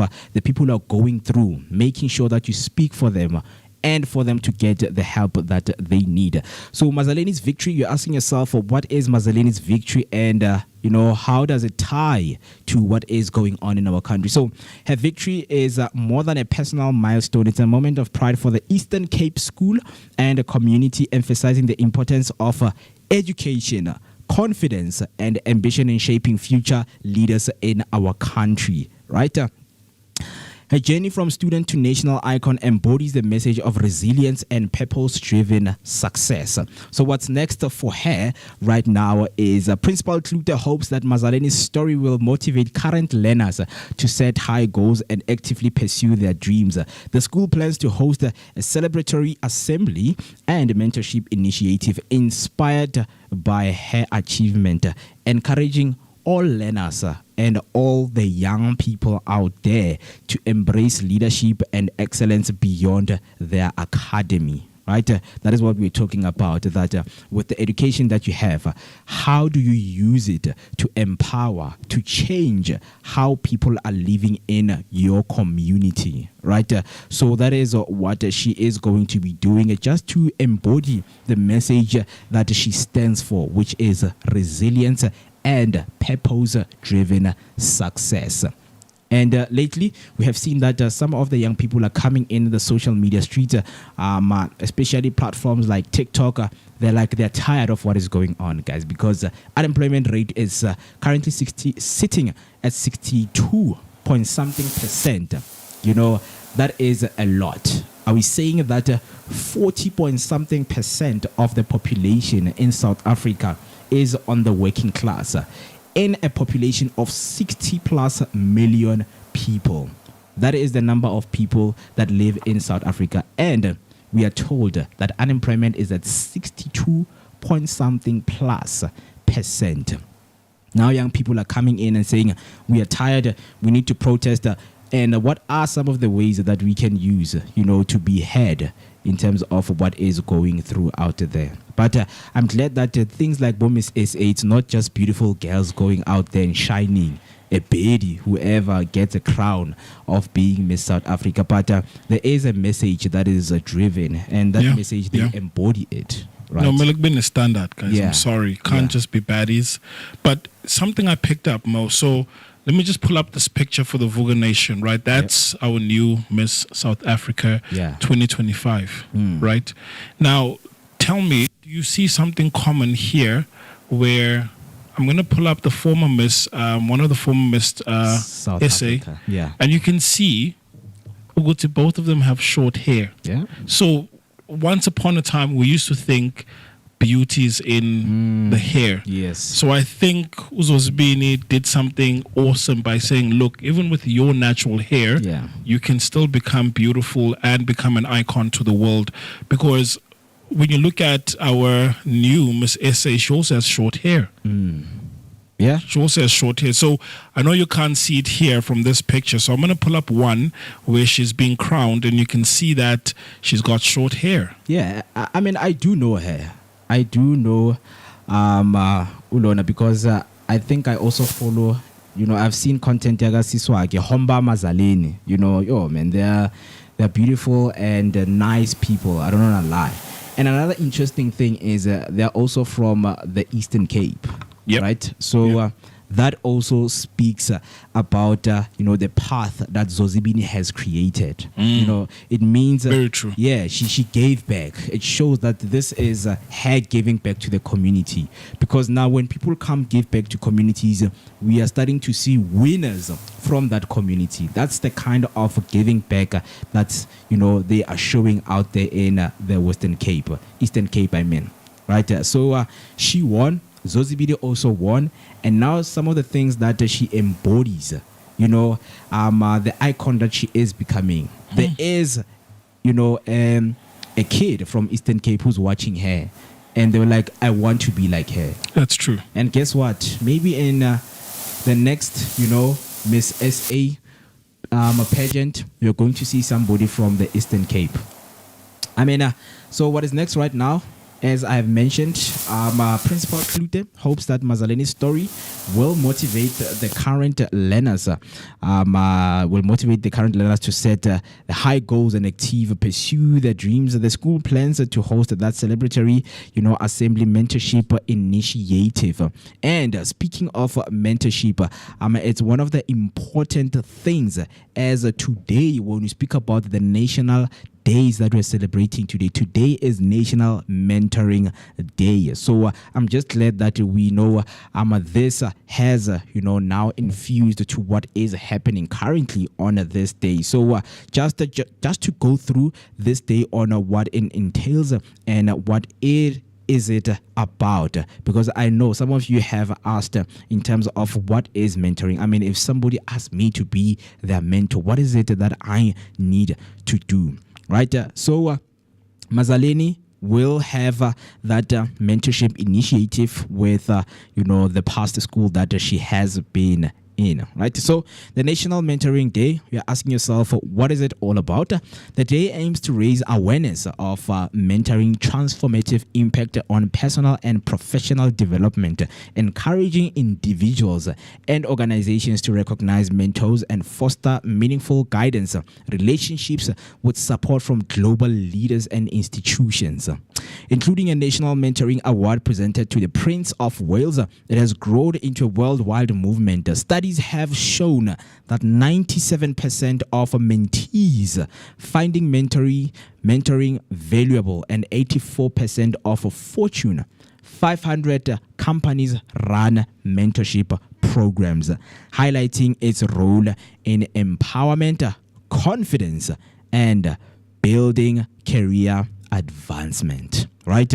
That is the importance of being mentored. I mean, wherever you are, maybe you are listening, there is someone out there who is seeing you as, somebody that they look up to. And you can become a mentor for that person. And trust me, their life is going to be changed because of how you do things. You are somebody who is responsible. You are considerate when you are around other people. So this day aims to raise that kind of awareness of mentoring transformative impact on personal and professional development. We know that right now we do have our careers. And, we have those personalities and characters whereby you are your professional self and you become that personal self at your own given time. So this day is all about mentoring, and I love that Mazaleni will go back to her older school to give that mentorship initiative that is inspired by her achievement, encouraging a lot of learners out there to embrace leadership and excellence beyond academics. So talk to me right there by using the hashtag Vooka Breakfast Show as we are about to wrap up some of these news headline recap. But I see some of the comments came through right there, and Miss Q Rams came through saying, good morning team, happy Monday, and wishing you all a beautiful blessings for the weekend ahead and for the week ahead, man. Thank you so much, and I hope that you guys and of course Miss Q are going to be enjoying this week ahead. And as I have said, 27th of October, on the 31st is going to be Friday, and that is how we're going to be closing October. First Saturday is the 1st of November. I hope that you guys are waiting for it. And the 1st of November, it means that amalanga hambile. We are deep into festive, and I know that some of you are looking forward to it, to resting and recalibrating yourself for next year, because 2026 is just right here. So clock it right there, clock it wherever you are, clock it, because it's going to feel good, man, in 2026. Trust me, we had a pastor who say he sees great things in 2019, then COVID came. But trust me, when I say it, good things are going to come. And then Zinzi comes through saying, a very good morning, team. Happy blessed Monday to you all, Vooka Nation. Sevugile and feeling blessed as the new week starts. Hashtag Vooka Breakfast Show. Then it comes back saying, starting my week with positivity as I tune into the best breakfast show. Hope you all had a wonderful week. And I'm about to share with you what took place on Sunday, because yes, I spoke about what we did on a Saturday, whereby it was Ivuka Ndoda, aimed at bringing men together and to talk about what is bothering them, because men, most of the time, they don't have these kind of spaces, right? We were out there in Florida Lake and, met with other guys out there, which Musi was the curator of the day, man. It was very nice. We got to do some aerobics right there, because just by sitting here, guys, my legs, I'm going through a lot. I'm liking Nyagoa, because I was telling Mr. Vanilla right here that I need a wheelchair right now. I think this chair must be replaced with the wheelchair, because I struggle to stand up. I mean, yes, it was good, to do some exercises, some aerobics, because they're good for your mind, they're good for your body. But my body was like, no. I mean, there are some clips whereby we're going to be sharing them with you on what really took place on the day. I mean, for a second time, I died. I mean, I feel so embarrassed about myself, man, because we went to Lebo Backpackers.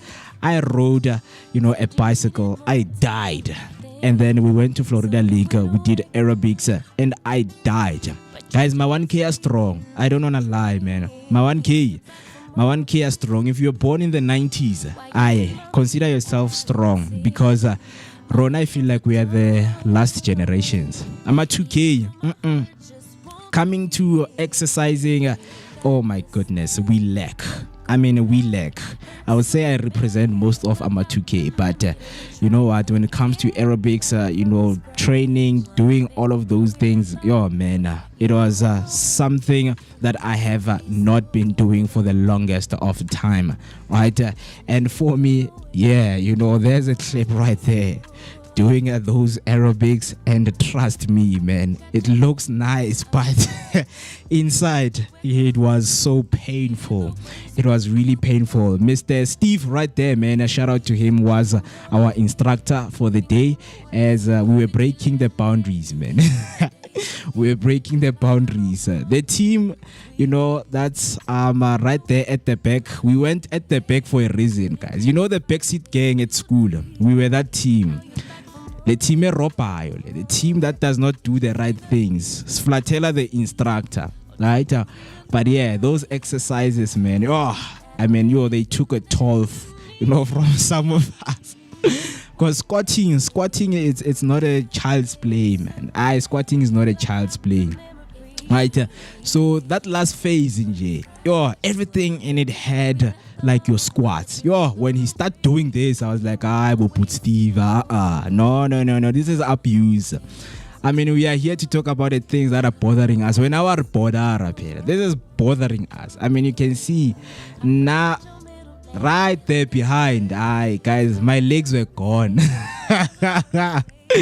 My legs were gone, man. Yeah, so like I struggled.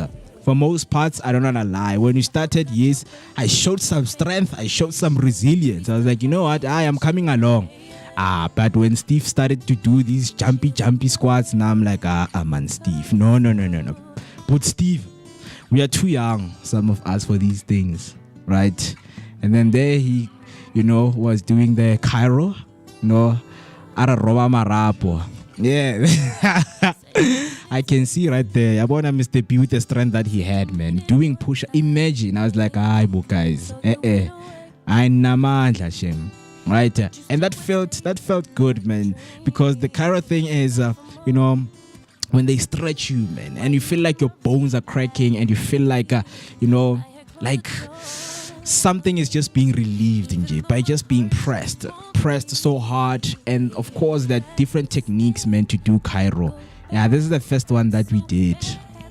Yeah, so there was this first one that we did, but the Cairo one was really relieving, because when we came back here, trust me, man, you're like I was feeling like somebody who has their last breath, because I don't know how it feels to have your last breath, but yeah, it did feel like that. So we went out there in Florida Lake.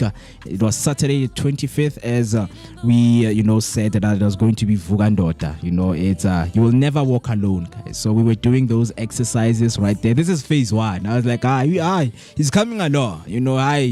This is what we are here for. Just those light exercises. The jumping squats, guys. Why would you go out there and do the jumping squats in Kosiam? I mean, our legs, some of us, our legs were never and were not built for the jumping squats. Right? So that Saturday, man, was really beautiful. I don't want to lie. It was really beautiful and impactful, because you also got to learn about your body, in general. Knowing when to stop, because trust me, I knew when to stop. Others, they went on because their body allowed them. There's you training your body to a point that when it's feeling like it wants to give up on you, it'll allow you to go on.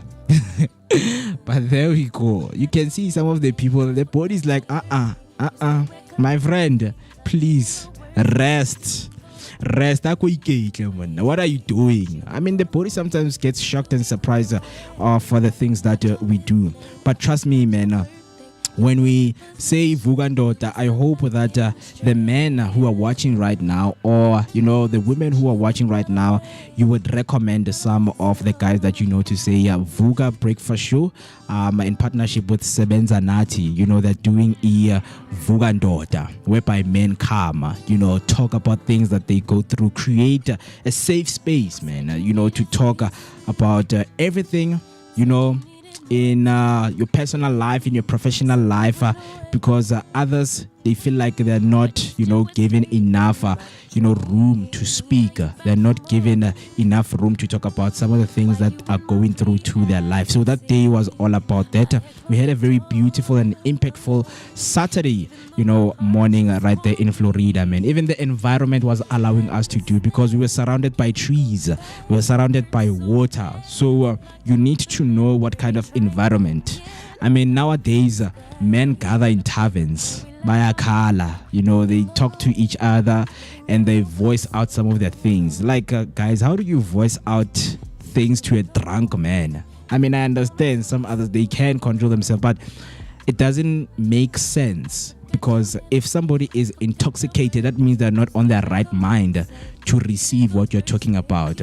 So right there, man, it was a place where we just invited God to be with us, as we're going to be talking about some of the things that are bothering us as men, and we want the strength, of course, source the strength from the higher power to deal with some of the things that we go through. So it was a very safe space for all of the men that we were with right there in Florida Lake. So when it happens again, we will of course let people know as early as possible so that they can come and join us for the day. So wherever you are, I hope that you're going to be keeping in touch with us throughout our social media platforms as it is going to be taking place. And just to give you a smallanyana, information that I have stolen and overheard.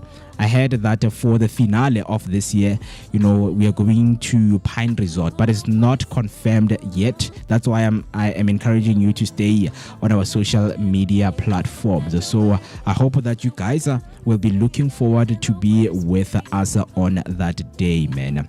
With that being said, that was of course what took place on a Saturday, as you have been asking, man, that okay, starting the week, how was the weekend? And as the Vooka Breakfast Show, we won't take the opportunity away from you in terms of you knowing how we spend our weekend. So on Sunday, because I am a very huge Kosi fan, of course, man, I went with Mr. B right here because Kaizer Chiefs was playing against AS Simba all the way from the DRC Congo. Right, all the way from the DRC Congo, coming to play right here in the home soil in Dobsonville. And if you don't know, Dobsonville Stadium is just 10 minutes walk from the studio right here, right? So we were enjoying, man, the scenic, moments, the environment, because this is when Kaizer Chiefs scored their first goal. But the atmosphere, there was a lot of people, man. A lot of people came in to enjoy the game because most games are not hosted right here in Dobsonville, but Kaizer Chiefs decided to say, you know what, let us change the venue and let us go play in a Dobsonville Stadium. We know that there is going to be a lot of spectators out there coming to watch the game. And of course, man, we took some beautiful pictures for you, Vooka Nation, right there wherever you are watching from, man. That is how we spent yesterday's day, man. The game started at 3 o'clock, of course, and concluded right there around 5 o'clock, and it was good as Kaizer Chiefs won 3-1 against AS Simba. And what I love is this brings that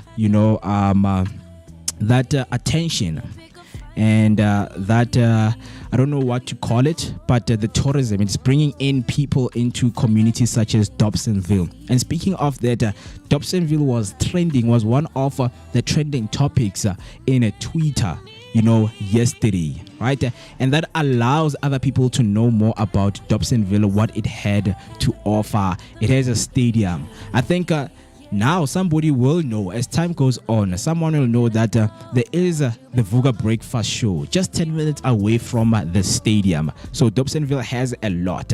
We have parks, where you can go and enjoy recreational activities and things like that. But I don't want to lie, man. The experience and the atmosphere, as you're seeing some of the pictures right there in your screen, man, that's how we, enjoyed our day out there, man, in Dobsonville Stadium. As you can see, some of the Kaizer Chiefs players,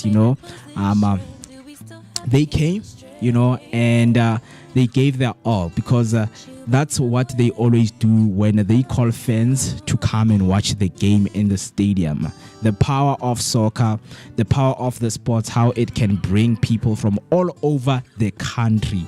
Trust me, it was packed. If you know Dobsonville Stadium, there are small spaces around it, and sometimes you can't even find your way out. But trust me, people from all over the country, from Limpopo, Mpumalanga, KwaZulu-Natal, Northern Cape, they came in numbers just to enjoy the game. And one of the things that they always teach players is to, just do the lap of honor, right? Honoring the fans who have came from all the way in the provinces to come and watch the game. So as you can see right there in your screen, man, some of Kaizer Chiefs players, and most of them who were playing, they came in and did a lap of honor, just thanking the supporters for coming and watching the game, and also giving them support, knowing that they played a draw when they went to DRC Congo. They played 0-0, but when they came back home, they won 3 goals to 1. And that made a lot of fans very, very happy, right? And in which this thing, it ties me to something that I want to touch on right now, man. Because when we are looking into some of these things, whereby logistically and of course accessibility of how our communities can accommodate a lot of people from outside, that brings a spotlight to your community. And how does that benefit the community? Umams Banbani, who is a vendor, that gives them, an opportunity to go out and sell and make money. Imagine if this stadium, was given, proper maintenance, was given proper structures whereby people and spectators can come and watch soccer at that level of magnitude. Trust me, jobs will be created. It's just that we are sleeping on some of the ideas, but jobs can be created in our country, right? So this allows me to talk about the next thing that took place in our country. But before I do that, I see that Zinzi shared some of her comments right there. But let me give this opportunity to Mr. Beeman to share some of his thoughts. Yeah, Mo. So just before we move on, got a trivia question. So we know that Zozibini was crowned Miss SA a few years back. So I'm going to pull up a trivia question to the Vooka Nation. And then maybe, just maybe, next time. Because funny enough, we had an extra ticket, which, we got for someone. The person didn't come through. But we ended up spending time with, their dad. It was beautiful. Yesterday was beautiful. So I'm going to pull up the trivia. Now more you can do it. But hopefully, let's see how well you know our... Miss SA contestants. Exactly. Our previous winners. Okay, man. Hit me up, and I hope that people on the comment section are going to be with me and help me. Because yes, I know few Miss South Africa, but the one, of course, that made the headline, guys, is Zozibini. Because Haibo, how a girl with no hair? What's going on now? Are we now rewriting the script, or things are changing? Even I think it's international. Maybe it's Miss Supernational. Miss Universe. Miss Universe, that's the one, Yep. So the same year, she also won Miss Universe as well. But then the trivia question, so which year was Zozibini crowned Miss SA? Is it A, 2022? Okay. Let's wait for other options there. Or is it B, 2023? Is it C, 2019? I never. A, COVID. B, impossible. A, B, C. Between 2022 and 2023, because I almost said let's wait for another Miss SA in 2026, but I think I realized that no, man, this thing does not happen annually, right? I think it happens after a few years. So I'm gonna go with 2022. Zozibini was crowned Miss South Africa in 2022, and then Universe in 2023, if I'm not mistaken. But I am going to 2019, guys. Wait, comments say 20. Wait, was it 2019? Wait. Okay, so I'll reveal the answer shortly. Okay. But you are sticking with 2023. So we're in 2025. Yeah, I'm sticking with 2023. Your brain is telling you that it's 2 years ago. Yeah, she was crowned in 3 years 2023. Yeah. Okay. How many comments do we have there? So we have 2 from Nontogozo Mzinyane saying year 2019. Zinzi also came through and said 2019. It's crazy, Mo. It's 2019. 2019. Yeah, it's been 6 years. 6 whole years. Since Zozibini was crowned in Miss South Africa. Correct. Wow. 6 whole years. Jeez. Wow. Time flies, my man. It does. It And I does. mean, earlier we also had a trivia question where we were asking the Vooka Nation that we have 3 currencies. Yeah. We've got time, we've got Knowledge knowledge, and money. and money. Sometimes we lack one, but we can use the other 2 to obtain the other. Yeah. So the question is, if you don't have money, you can use knowledge and time to acquire money, Yeah. right? Or you can use the other one. So let me just ask the question again to the Vooka Nation. Let me pull it up. But Yeah. for Zozibini, she was crowned 2019. 19. That's more than half a decade ago. Yeah, man. I mean, like, I know that my Miss SA knowledge, guys, it's bad. I mean, I celebrated, when Zozibini became a Miss South Africa, but I didn't know that, hey, man, she was crowned in 2019. Okay, so, yes, Nontogozo, we can see right there. Yes, congratulations to you. Let me just clap hands to the people who got, the question correct right there, which is Uzinzi and Unontogozo, guys. A very huge congratulations to you. Right? Yeah, I'm gonna give that to you because as I am asking that, okay, does it happen annually? But Zinzi comes through saying, yes, it happens annually. So Miss SA happens annually, right? I don't know. Last year, who was Miss South Africa? I don't know.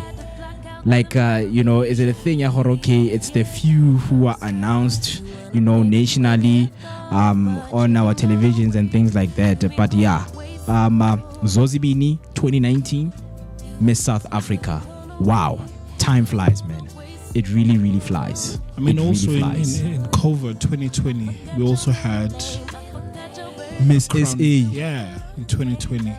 And I feel like it probably went under the radar. Yeah.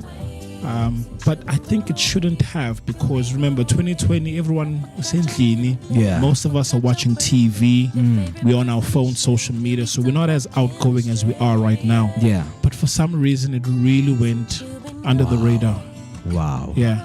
But I'm as so you can shocked. see, that was Miss. Oh, I SA remember 2020. Shudufadzo. Yeah. Shudufadzo, I do remember. Also- 2020, right? Yeah. Also with short hair as man, well. Yeah. Very lovely lady. Ah, man. But I Very mean, that's beautiful. like 5 years ago now. 5 years ago. I mean, are you telling me that we're also going to remember Umazaleni in the next, maybe when we're in 2030, to say she was crowned in 2025, 5 years ago? Yeah, Wow. absolutely. Time really flies. But really interesting things, man. And that was the quiz that we had for you right here. Thank you so much to Zinzi and Nontogoza. Me, I had no idea that Zozibini was crowned in 2019. In my mind, I'm like, 2023, because it feels like it's something that happened, 2 years back, 3 years back, and such. So it does happen annually. But with the impact that it has, I feel like we should, be paying attention to it. We should be following these ladies in terms of the work and advocacy that they do out there in, in our country. With that being said, that as I've mentioned, that we're going to be having interesting and thought-compelling conversations right here, and we're about to learn. I know that as a learner, what you always need to prepare is your notebook. What you need to prepare is your notes and the questions that you need to ask. Because before the break, I spoke to you and I told you that Mr. Mahane Patrice Benzane, who is the founder and CEO of the Smart Ops and Digital Transformation Leader, is going to be with us right here on the Vooka Breakfast Show. So I hope that you guys are ready for that conversation. So he is the founder and CEO of Smart Ops and Digital Transformation and the Digital Transformation Leader, as I have mentioned. Of course, with a background in geology, masters in management and digital technologies and business from a Wits Business School, Mahane transitioned from mining to tech innovation, driven by a passion for transformation and sustainability. His career spans leadership roles at BHP Billiton, South 32 and Anglo American, where he led productivity and safety initiatives. As a former partner and vice president for an Australian-based tech firm, He oversaw operation across Africa, focusing on mining and smelting technologies. Mahene is also a board member, investor, and trustee of a 100 megawatt concentrated solar power plant in the Northern Cape, supplying energy to over 179,000 homes. His commitment to the UN Sustainable Development Goals and continuous learning, including certification in Six Sigma and surface blasting, reflect his drive to create impactful future and ready solution. A people-first leader, Mahene inspires teams through creativity, care, and bold vision, empowering others to push boundaries and build a better tech-enabled Africa. Right? And we know that we have came in and right now in our country, we are facing a very, very huge number and a percentage of unemployed youth. This man is solution-driven. So some of, these young ones, they can take a lot from the conversation we're about to have, and just know, man, how to be somebody who is a driven solution and how his story is going to inspire you to become a better person. Right? 8 minutes past 9, it is the time, and he is here with us on the table, and we're about to get into the conversation. So with that being said, man, let me just invite Mr. Mahene right here, because he's here, and we are talking about Miss SA, but now we are changing the conversation into, things all driven, solution-based, digital innovation, not just digital innovation, but sustainable digital innovation. So, Mr. Patrice, a very good morning to you. Welcome to the Vooka Breakfast Show. It is an honor to have you. How are you doing this morning? I'm doing well, thank you. It's a pleasure to be here. Looking forward to the conversation. And of course, man, when we opened the show, we spoke about you and the things, of course, that you have been doing. And we know that you are a people's first leader. You are inspiring a lot of people, through innovation. And that is what our country is striving for right now. And it needs people, who are solution driven. I mean, as a young person, growing up in this era, all I hear and all I see is the digital noise. People are just making noise, but they're not coming up with real solutions that can, tackle the challenges that we have. But before we get into that, let's talk about you as, the journey that you have been through, because I think it's very important to understand that to be where you are, it took a lot. Talk to us, before, finding your space, finding yourself as the founder and the CEO of Smart Ops. Who is Mr. Patrice? Where does he come from, and how does he find himself today as a founder and the CEO of Smart Ops? No, thanks for that question. I think maybe just to give you a bit of a background. So I don't come from a wealthy family, a rich family. I never had an opportunity to go to a private school. So my schooling was all public, from primary school all the way to high school. So I come from one of the small villages in Rustenburg called Ganana. So there is a Ganana thing in Klerksdorp, but there's a Ganana a Ganana in Rustenburg. So that's where I grew up. Growing up, I just wanted to play soccer. I was an active young man. And that's what actually made sense. But obviously, my family motivated us quite a lot in terms of having to study, get a degree, get a job, so that you can come out of this poverty-stricken type of an environment. So I took my school very seriously. I wouldn't say I was the best of the best, but I was one of the best. Others classified me as the best. So I choose to play low key there. And I did well at school, right? And eventually I went to study at Vets and I studied geology. I think what's interesting enough is that I got to learn about this career when I was in grade 8, which is standard 6. Our life orientation teacher was just talking about careers in mining, and she mentioned this career called, geology. And I was quite impressed with what she said about it. But one of the biggest motivators was money. When she said, "Hey, these people earn a lot of money." Yeah. So I was like, "Hey, we all I want to need go money. there. I Yep. want to go there." Yep. So I took some time to really understand it. Yeah. And I mean, it was more fitting. The type of a person I am. I was like, I could actually do well in this field. So to cut the long story short, that was in grade 8, and I carried that throughout with me, and I eventually managed to study geology at Wits, completed my geology degree. It was a 3-year degree, completed it on record time. I managed to qualify to go into honors, because normally they would take like a very small number of students. People who qualify, So I did that. Then after that, I then started working at the mines. But obviously, I didn't stop learning. Started learning quite a lot of things, because you need to diversify your mind, your thinking, right? Or else you just get stuck in one area. But I'm a problem solver in general. Okay. I like coming up with solutions. I like coming up with ideas and testing out ideas. And I've always been like that. But what's also important to state is that I've always been entrepreneurial.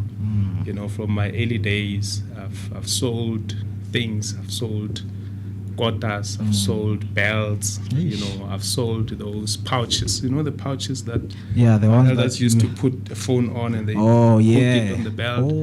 I've done that. I've sold sweets. I've done quite a lot, and I used to take pictures at school. During beauty contests, I'll be there in the center of the stage Photograph. taking pictures, going to Photo Fest, news wash, picture, and they would pay you a couple of friends, right? So I used to do that, right? And for me, it was a way of showing that I actually have an entrepreneurial spirit in me. But fast forward, started working as a geologist. Then I got fascinated by how the different areas of the operation are not so integrated, why people are always fighting meetings and instead of trying to find solutions. So with that said, I mean, I got involved in quite a number of, self-voluntary type of projects, which had serious impact. And I started learning about other careers, right? Careers within optimization, which is where some of my senior leaders saw me, having much more impact because of how I think and how I go about problem solving. So that's the journey I took, and taking that journey, I started, getting involved more into different types of technology and how technology could help different operations actually improve their productivity, efficiency, cut costs, and so forth. Right?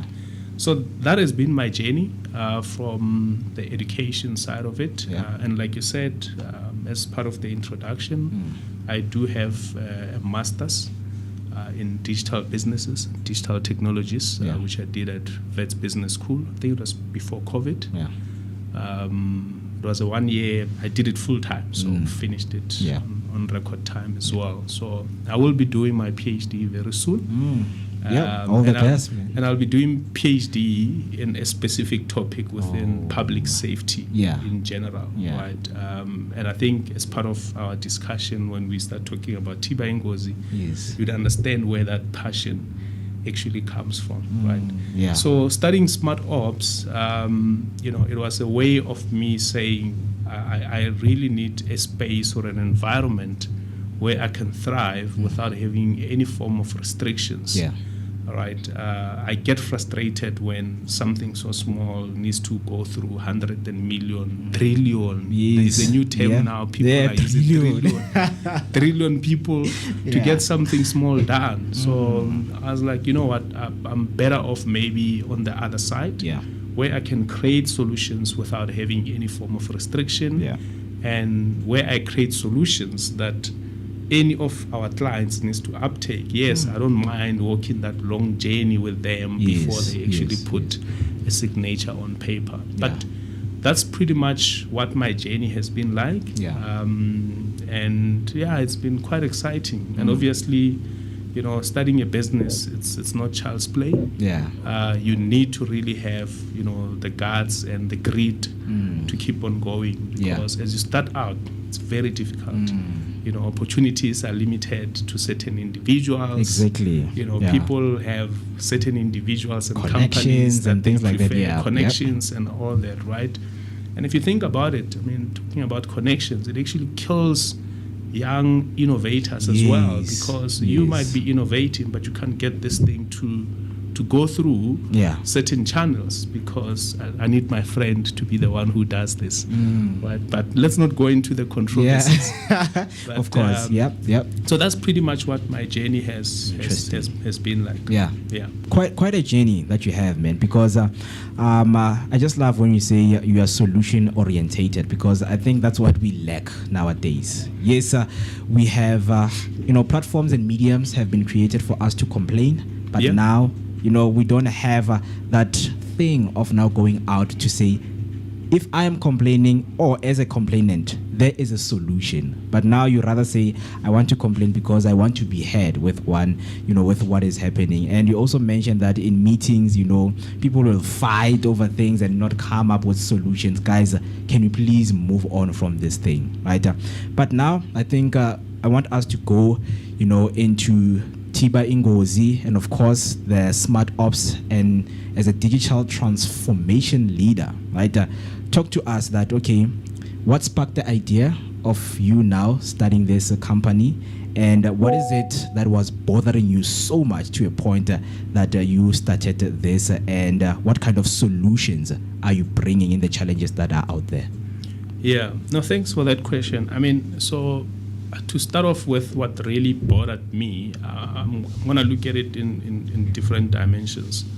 So one, I obviously got bothered by the challenges I spoke about with regards to approval processes. If you want to implement small things, and it takes forever, for you to get things going. I'm execution driven, so I want to execute. If something makes sense, I need to execute so we can see the results now. So I then thought, I think I could add more value by being outside and try to influence from being outside instead of being inside. Yeah. And that was the birth of, call it Smart Ops, right? But obviously within that entity, there is quite a number of solutions that we offer. We in management consulting, where we focus on the business optimization side of things for different operations. We're into digital transformation, which is pretty much the topic that we are embarking on today. And within that ecosystem, we've got our own technologies or platforms we've built to solve for certain issues in different spheres of life. We're also into e-health. We're into energy management. Yeah. So for me, Tiba Ingozi in particular, which is one of the points that you've mentioned, it's actually a passion project which does not only sit at a passion level. It has got a real impact in the world, and not only in South Africa. Yes, we're starting off in South Africa because we've seen the challenges, we've seen the gaps that actually exist. And to your point as well, people complain. Yeah. We don't come up with any solutions. Yes. So I chose a path that says, I'm going to complain, it's fine, but I need to be able to come up with a solution and see how can I influence the people around me or the ecosystem around me to get these solutions across board. But the premise of Smart Ops as a company that owns Tiba Ingozi and many other digital platforms is that anything and everything we do needs to be able to change livelihoods or improve people's well-beings and livelihoods, and ultimately make sure that if we are actually in a B2B type of an environment or business-to-business type of a transaction, they need to see the improvements, they need to see the efficiencies, the productivity, and so forth. So for me, anything and everything we do as part of our mission as Smart Ops it has to do and it has to be in line with any of the 17 sustainable development goals. Because if you tackle any kind of a problem that currently exists anywhere in the world, and it aligns slightly with one of the KPIs of what the SDGs aim to achieve, you are actually going to make a real impact. And we are still growing. I mean, if we had trillions, we would tackle all of those issues instantly. But you know, as a small company that has so much potential, so much growth, we have certain areas we've started in, and our plan is actually to keep growing. And when we make money, we take that money and we invest it in creating solutions for some of the 17 SDGs that you know we currently have. Very interesting. And I just love that you mentioned, you know, sustainability with what you're talking about, because we have heard out there that there are a lot of, you know, sustainability myths that people come with, you know, to say whatever that you're coming with, it's not going to be sustainable in the next 10 years, you know. It does not even fit into the models that are being created in nowadays, right? And we are trying, you know, just to shave those kind of, you know, comments from people and shave them off, because trust me, in terms of sustainability, I know that there are countries right now, especially, you know, your company, you know, is trying to come up with solutions that a lot of businesses are facing out there. We are living in a digital world right now. We need to not shy away from that. I mean, people are like, guys, we know digitally, but we're going to stick with our old ways. But no, like you are behind. You are behind. So tell us, you know, that one sustainable, you know, the importance, because we know that with people assuming, and you guys are out there showing your expertise in terms of the real sustainable models that you guys have. In terms of sustainability, what are we looking into? What are we, you know, striving and thriving towards in this day and age right now? Look, that's a good question. So maybe let's take one step back. When we talk of sustainability, what exactly is sustainability? In my view, sustainability shouldn't have a time frame to say it must be 2 years, it must be 3 years, it must be 4 years or 10 years. We need to look at sustainability in the context of what the definition of sustainability is. And it simply means that we need to be able to meet the needs of the current, call it the current world that we live in, without compromising the needs of those that would be in this very same world in future. And the reality is that the world keeps on moving and moving. So it has to be something that can last till, you know, I don't know what, till infinity. Maybe that's the correct term. So when we talk sustainability, we need to ensure that each and every solution that we come up with, it's aligned to not only what you want, what you need now, but to say, will those that will be here in future benefit from this? So to give you a simple example, I mean, I can talk about maybe like, let's say 2 myths. I mean, one which is a bit more positive and one which is a bit more negative, that also requires a specific balance. So the positive one, I'll give you an example, is you know, people thinking that, you know, going green will slow growth, will slow impact, and so forth. And a typical example is, I mean, we drive vehicles. The amount of CO2 or carbon dioxide that, you know, these cars are emitting to the atmosphere, they're creating a problem from a climate, you know, perspective. So, I mean, you've got lots of companies that actually uses fleet, you know, and they've got tracking devices in these vehicles, and you can simply cut down between 5 to 10% of your fuel burn by making sure that whenever you get the alerts of long time idling, you know, there's certain ways in which the drivers of those vehicles can avoid long idling time. So by virtue of you cutting down on the amount of fuel that we burn. It simply means that we're also reducing CO2. So it's positive, right? But when you look at the other side of the coin, I mean, part of the Sustainable Development Goals, it talks about, I'm not quite sure which SDG number it is, but there is an SDG there that talks about affordable and clean energy. And we've started transitioning as the whole world.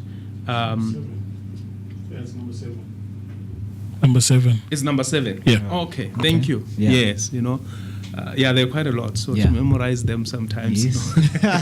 Yeah. So that SDG 7 talks about affordable and clean energy. All right. And there's been a transition globally where we're investing quite a lot of money into solar energy and other forms of energy to try and save our world because of the whole climate change. Yeah. So with that said, we need to also have a balanced approach, because one of the SDGs talks about zero hunger, poverty, elimination. And when you look at countries like South Africa as an example, you go to Witbank in Mpumalanga, most of the industries that exist there are centered around the mining community, right? They are centered around the mines. Yeah. So if we say we want to do away with coal, it becomes a bit of a challenge to say, now a lot of people will go hungry. Yes. And that's why we now start talking about just transition, to say, what does it look like, so that we don't compromise what we have now for what we actually want to achieve in future. Yep. Right. So it takes us back to that very same point of being able to meet the needs now without compromising the needs of those that will be here in future. So that's where also technology comes in. Yeah. Where you start looking at clean coal technologies to say, how do we continue mining this coal, making sure people have got jobs, their livelihoods are protected, while we transitioning. So that's why we talk of this just transition thing. Yeah. So it depends. You need to strike a balance in terms of how you actually approach this. You cannot go just big bang. You go big bang, it's not only people in Witbank that will be affected, or maybe people that are in other areas that actually are coal mining towns. Yep. It's many other value chains that depend on that specific industry. Yeah. Right. So we can't just come out tomorrow and say, hey, coal is dirty. Yeah, we know it's dirty, but there's clean coal technologies to clean it up. Right. And we can do that transition without having to rush, and make sure that we find different economic activities for these areas that would be impacted. We cannot afford to create ghost towns by virtue of saying we want to make sure that we comply to that agreement that we've signed with regards to zero carbon or emission or whatever the case is. Yeah. So it's that. And the other thing is, if you look at the traditional industries, and not only mining, mining, manufacturing, and many others, one of the things we've been able to do is to say, you are used to doing things a certain way. You're having paper-based type of systems. Those things, they cost you when it comes to productivity and efficiency. Yeah. Right. And we've been able to flip some of those old narratives where you're like, no, you can actually have a digitally connected environment, right? Wow. Because now you can have data being accessible quite easily and quite quickly, and decisions can be taken as and when they are required to be taken. So those are some of the things that, in some industries, people think, no, you can't change the way we've done things. Yeah. You can literally change. We've went through all these industrial revolutions, and we keep changing and becoming better. Yeah. So that's where I'll leave it. Ah, man, very interesting. And I just love, the way you've broken down for us to understand, right? Because as I've mentioned that there are, and until today, those sustainable myths that people still live with, guys, like there's some other transitions that will never work for us in this country, right? And now it leads me, because you also mentioned, of course, protecting the planet, and some of the issues that we are facing as a country right now is electricity. And the just energy transition is something that the Minister of Electricity, Khosi, has been talking about, and has been looking to work with different companies out there, stakeholders, to come in with solutions to say, okay guys, how do we now move on, because we have a very huge problem in our country. Yes. And it's not going to happen tomorrow. It's going to take some time, because it's a transition. You have to remember that. Yeah. Now I want you to tell me if are you involved, and how is your involvement with such things, maybe with the government, in terms of making sure that our country is on the right path with fixing and having solutions in the problems that we have with energy and electricity crisis in our country?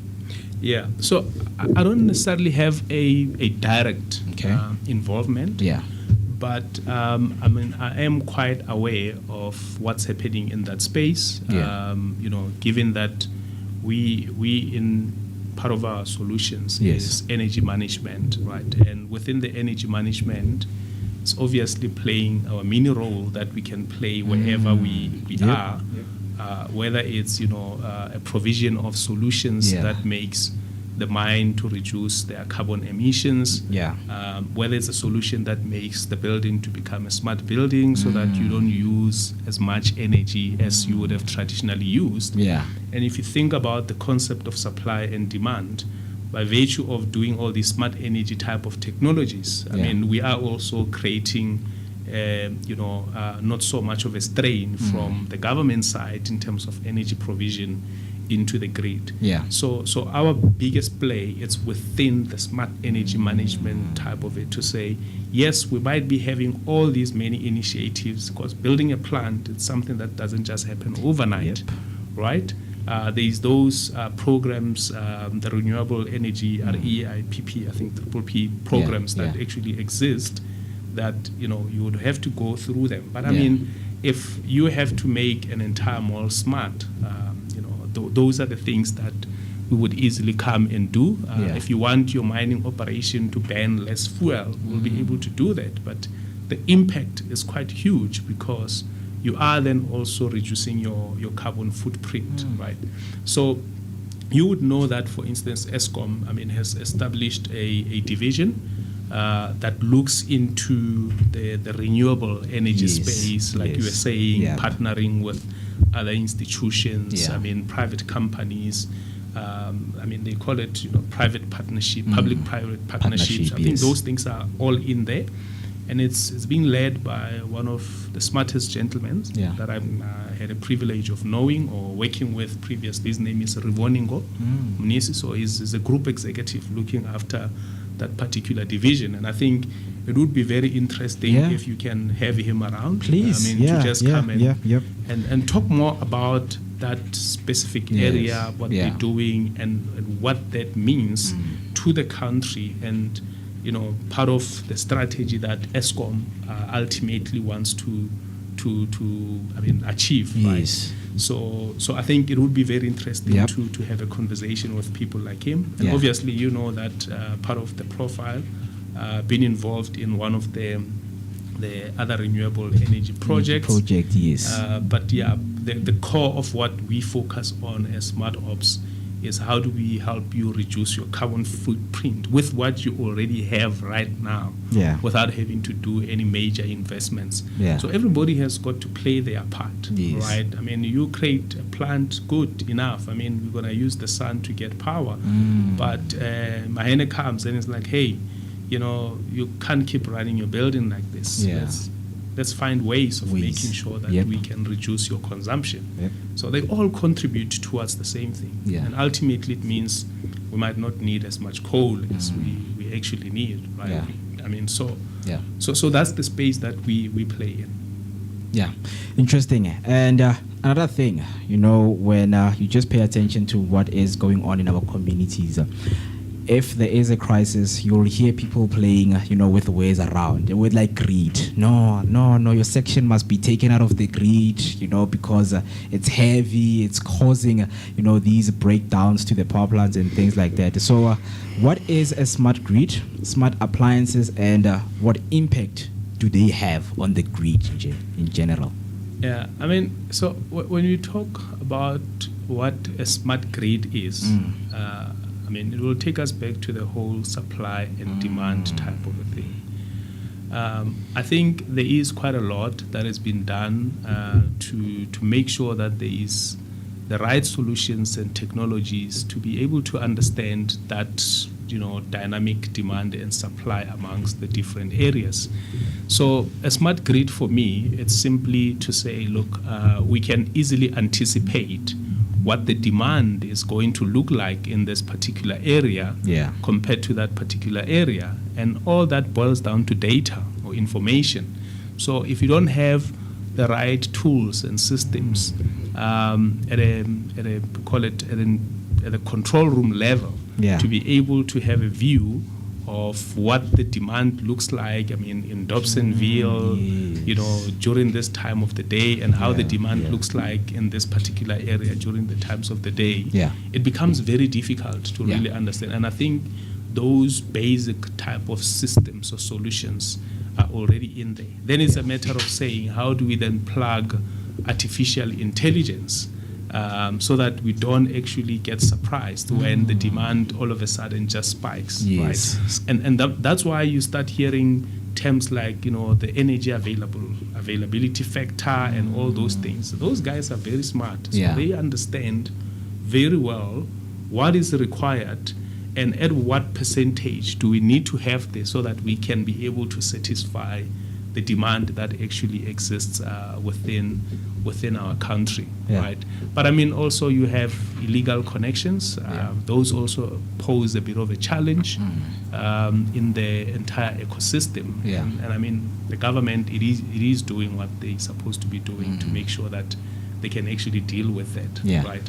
And we still have areas that would go for a long time without electricity, but we are also our own problems. I mean, you go and you ban a transformer, you are striking for water service delivery issues, and we create all these other problems for ourselves, right? But from a smart grid perspective, I think the government, in the likes of ESCOM, they have the right systems and tools to be able to understand the supply and demand. Yeah, just a quick one. I know in the US they've got something called reverse billing, where you've got, let's say, a solar installed in your house, and then you can give back to the grid, and then end up getting a negative or minus balance on your electricity bill. Do you know if we've got such infrastructure where, let's say in the summertime, like now, you generate a lot of electricity and then give it back and maybe use some of those credits during the winter season? Yeah, so look, we do have, so if you can speak closer to the mic, sorry. Okay. Is it better now? So we do have such, I'd rather call it innovations instead of technologies. So we have it, quite a number of houses as well. They do actually get to benefit from that. Because, you've installed the solar, you probably even have batteries in your house, but then you've generated this much electricity that, you cannot even use. So if you think about the crisis that we've been having with regards to load shedding, these type of, solutions are also helping because, you are generating power in your house. I'm also generating a little bit of power in my house, and somebody else is also generating the power. So that power is then fed back into the grid, which means somebody else can actually utilize it. So which also helps ESCOM in terms of the demand that would have been there. So I mentioned earlier that everybody has got a role and a part to play. So the very same concept that you are referring to, that it does exist in the likes of US. Do we have it here? Yes, we have it, right? So, but don't do it the illegal way. You need to get the right accredited Proper people ways, to yes, come and yes. install it, Yeah, and yeah. make sure that they can actually feedback. Yeah. But we've seen some, positive comments and Yeah. also negative comments, where people say, yeah, but I have this thing, but I still pay more for electricity. What the real issues are there, I wouldn't really know the details. Yeah. But you've also had positive stories where people are like, you know what, my electricity bill has actually reduced. So the return on investment for me is actually quite great. Right? Yeah, yeah. But I guess, with any type of innovation, there would always be a little bit of issues there and there, but it does not necessarily mean that it's a bad innovation. Yeah, Right? yeah. So we just have to improve on it. Yeah. Powerful, man. And I see that there's hope, man, where we're going. There is. And yes, that is the hope that South Africans who are watching and listening right now, have been waiting to hear, right? But lastly, before we let you go, looking 5 years ahead, what's one thing we'll be doing differently because of the work that you do?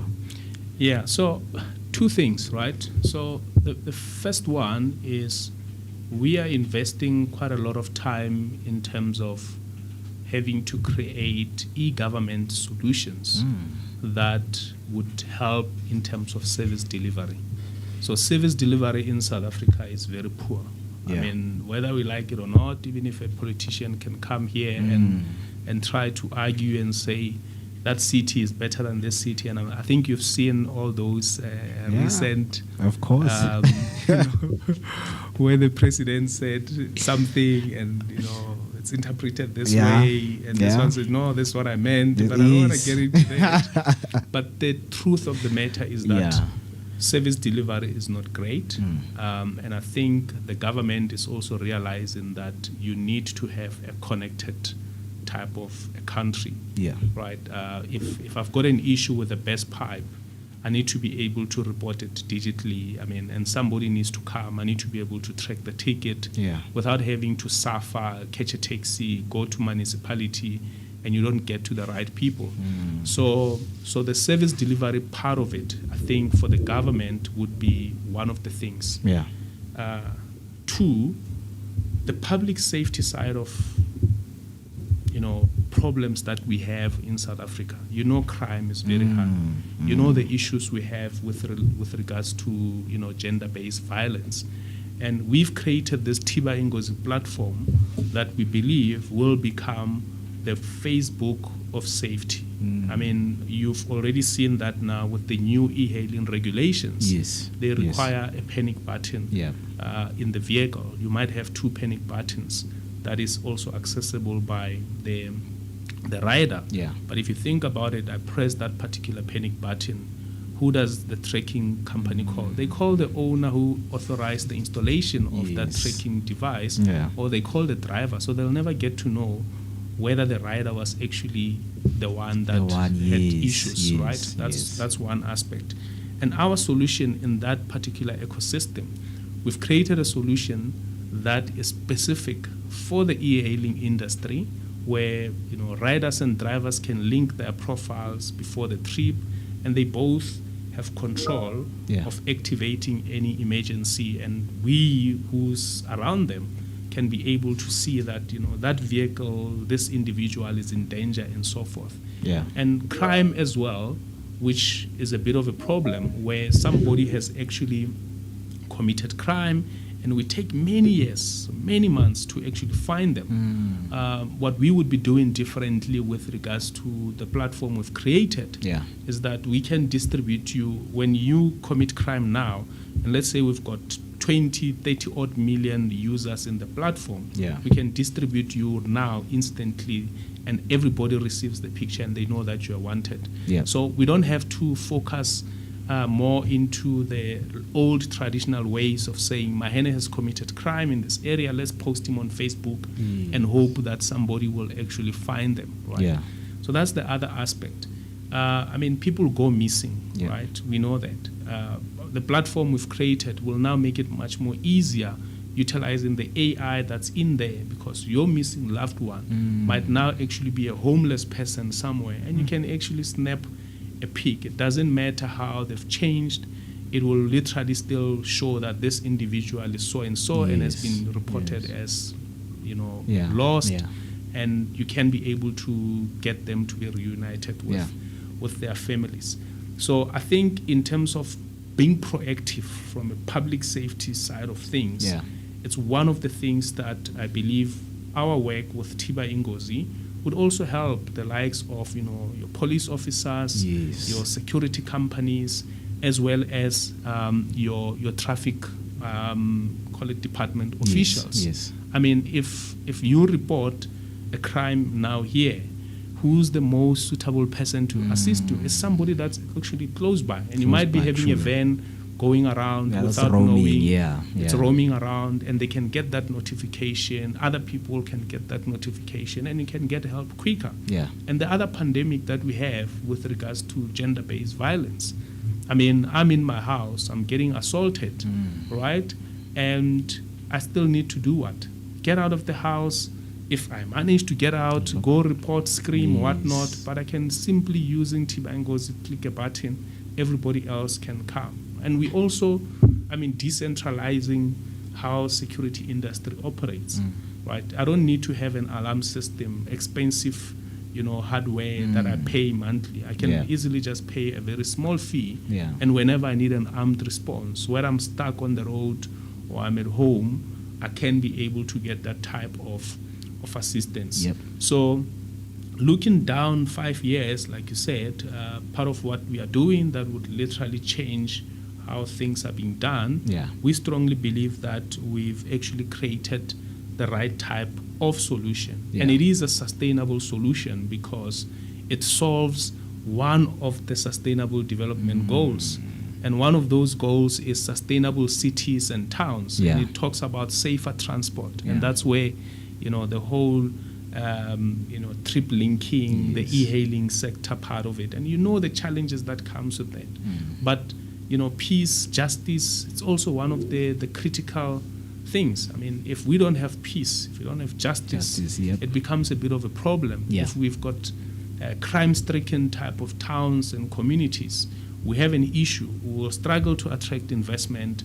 We'll struggle to grow our economy. And the minute you struggle to grow your economy, it simply means that we continue having people that don't have jobs, right? It's amazing. You must go check the stats. What just the 5% growth in the economy can do in terms of job creation. So I think based on, call it, Tiba Ingozi as a solution, those are some of the things that I think would be done differently. But I mean, we have other solutions within the e-hailing space where, we're doing some work within the fintech environment, where we've brought in certain solutions that never existed in the market. I mean, your e-hailing drivers in particular, they would struggle to get financing from banks and so forth.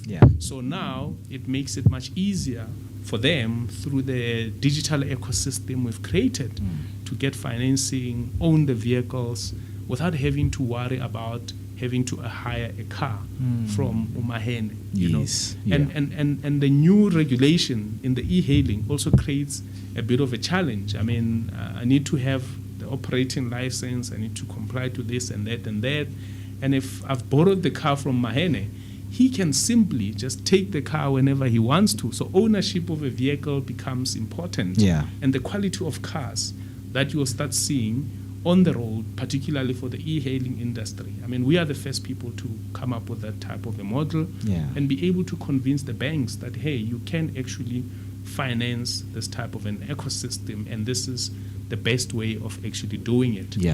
But I would say that in future, I mean, help will just be less than 60 seconds away, and that's the involvement, call it the participation we have or we have brought within the ecosystem, and we'll be growing. I mean, we've had interests in countries outside of South Africa because of how we've built the platform. And I would like to actually encourage people to go and sit and look at the 17 Sustainable Development Goals and say, what is it that I can innovate to solve a specific problems? I mean, I know we're out of time, but someone asked me, he said, are we still going to make billionaires and whatnot. And my question, my answer to that question was, I think if we have people that invest time in creating those solutions aligned to these goals, those are the people that are most likely to become new billionaires. But millionaires would be created just even by having AI as a technology. Yeah. There will be more millionaires now than we've ever seen in the past, right? So if you really want to solve real world problems, you can become a billionaire, right? Because it's things that scale. It's things that apply everywhere. Think about the computer that's sitting in front of you, right? Think about the Microsoft software that you have there. Why are the founders billionaires? Think about the Facebook of this world. Why are the founders billionaires? So it's things that have serious impact. But it does not mean you should not stop innovating in your smaller ecosystem. It might not necessarily have a bigger impact, but it might actually be contributing towards the bigger impact, but not necessarily that it's a scalable type of a solution. Right? So that's how I see the future, and that not necessarily that jobs will be lost, but how we work will be redefined, and some jobs will be lost, not entirely. Right. So we have to adapt, and we need to change our curriculum as well. I think it's high time that the government comes into party and understand that we can't do things the way we did them during the ages of the Jan van Riebeecks of this world. Life has changed. We need to make sure that people are learning the right things. Talk sustainability. You have to study the right things. Where is the world going, right? I've done life sciences, which is called biology. But they're busy learning about the locust. Might not How necessarily, many legs does a locust have? Might not necessarily add more value. So we need to shift our education system. It has to be dynamic. It has to go with what the world is doing. But to do that, you need young leaders that are very energetic, that are also execution based in terms of their mindset. Then you will be able to do that. Right. So I think we also need to apply this, retirement age thing in the politics, because it seems like it doesn't work there, but it works for everyone elsewhere. You can't be, to be honest with you, you can't be 70 plus years old and you are busy trying to discuss solutions that will impact people that are 60 years younger than you. And you yourself, you are struggling to understand what people that are 30 years younger than you are understanding and are involved in terms of where the world is going. So it's very important that we become aware of that, but we still need them as elders to provide any form of advice to say, hey, this is how you go about economic dynamics. This is how you go about making sure you've got these bilateral type of trade agreements. Partnerships. You need them, like that, right? But when it comes to driving for the future, it has to be young people. And I'm going to put this on record. There will be a day that happens in South Africa whereby my 2K, because they now call us the 1K, we have 19, whatever, something, whereby they will start their own political party and they will topple the government and they'll start doing things the way they want them done. We have a time-ticking bomb. Unemployment is very high. We're not creating ecosystems for people to even be innovative. We're not creating ecosystems whereby young people can take their innovation and commercialize it. And we've got plenty of young smart people that are creating things. Yes, we've got innovation agencies, but they are not doing what they're supposed to be doing.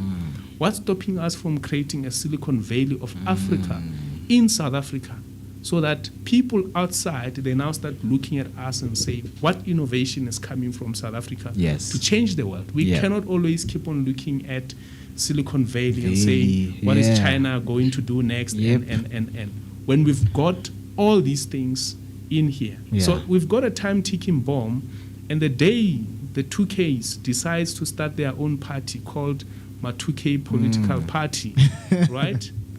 You will see they will take over and they will do things according to what would actually make sense Yep. for the world. Yeah. So I think as we get older, we need to understand that we've got limitations Yeah. and be able to say, look, from 55 upwards, you shouldn't be in any government position, or from 60, just like it is, you Yeah. shouldn't be leading. Like we need to know where we would find a lot of productivity and energetic young people. Yes. You know, and scrap all these tender things that make it very difficult for Sure. for people to even get simple opportunities. Yeah. Yeah. Powerful. So, if people want to acquire your services, where can they find you on social media? Look, I'm private on social media. Okay. But yeah, my team recently convinced me that I must have a public-facing account, but I hardly check it. So the best way is to contact our office. They can go online, search www.tibaingozi.com or look for smartops.solutions. Our contact details are there. Okay. And they will find the right channels. Yeah. But I am a bit active on LinkedIn. So if we connect on LinkedIn, it becomes easier. Send a message, we can have a conversation. I do get quite a lot of messages as well. So, but I'm not contactable on my phone. Yeah. I think it's Yeah. that's the best way to get hold of me or our services. But I'd Yeah. like to encourage people to go download the Tiba Ngozi app, Yep. see what it does, For sure. spend time and understand, Yeah. the benefits that it's got. It has lots of benefits for you Yes. individually, Yes. your community, even for your family members. Yeah. Yeah. Yeah, very powerful. And I think that message was delivered very well to all the Vooka Nation who are watching and listening right now. With that being said, Mr. Petrus, thank you so much for your time. And we hope that we're going to be keeping in touch with the latest, of course, developments on what is going on and how are these challenges being tackled, man. Thank you for having me. Yeah. Awesome. Yes. Right there, Mr. Mahene Petrus, man, founder and CEO of Smart Ops, and talking everything innovating and being digitally driven, man. So those kind of solutions is the solutions that we are always looking for as South Africans. But you know that those thought-compelling conversation, they don't only stop here, because after here we're going to be joined by Atang Ramabele, founder of Murumotso Charcoal Production, because we're speaking everything energy today. A visionary entrepreneur and environmental advocate from Matatiele in Eastern Cape, who transformed a pressing ecological challenge into thriving green enterprise. He is going to be in conversation with us. I hope that you guys are going to be waiting for that one, as I'm going to let you know to don't switch the dial. Hashtag Vooka Breakfast Show is the hashtag to use. So let us take a short break, and then when we come back, we will get straight into that conversation.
Out for me. Could've kept it at a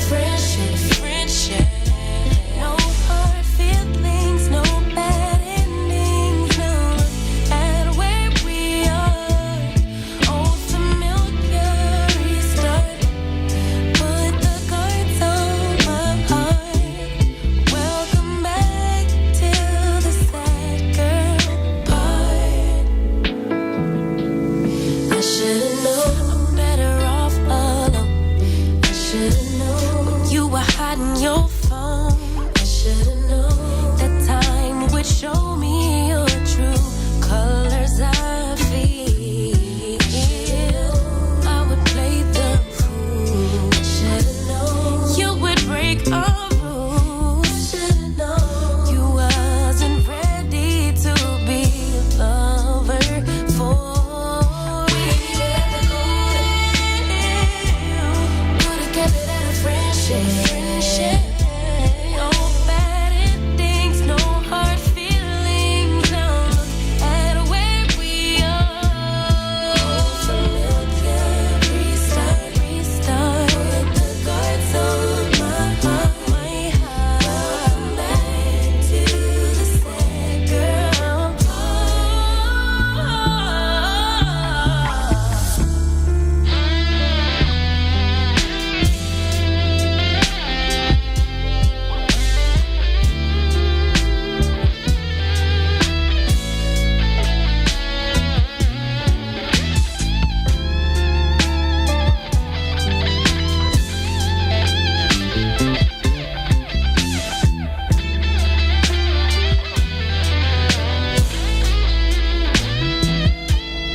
We didn't even have to go. No, would've kept it at a friendship. No bad endings, no hard feelings. Now look at where we are. Familiar, restart. Put the guards on my heart.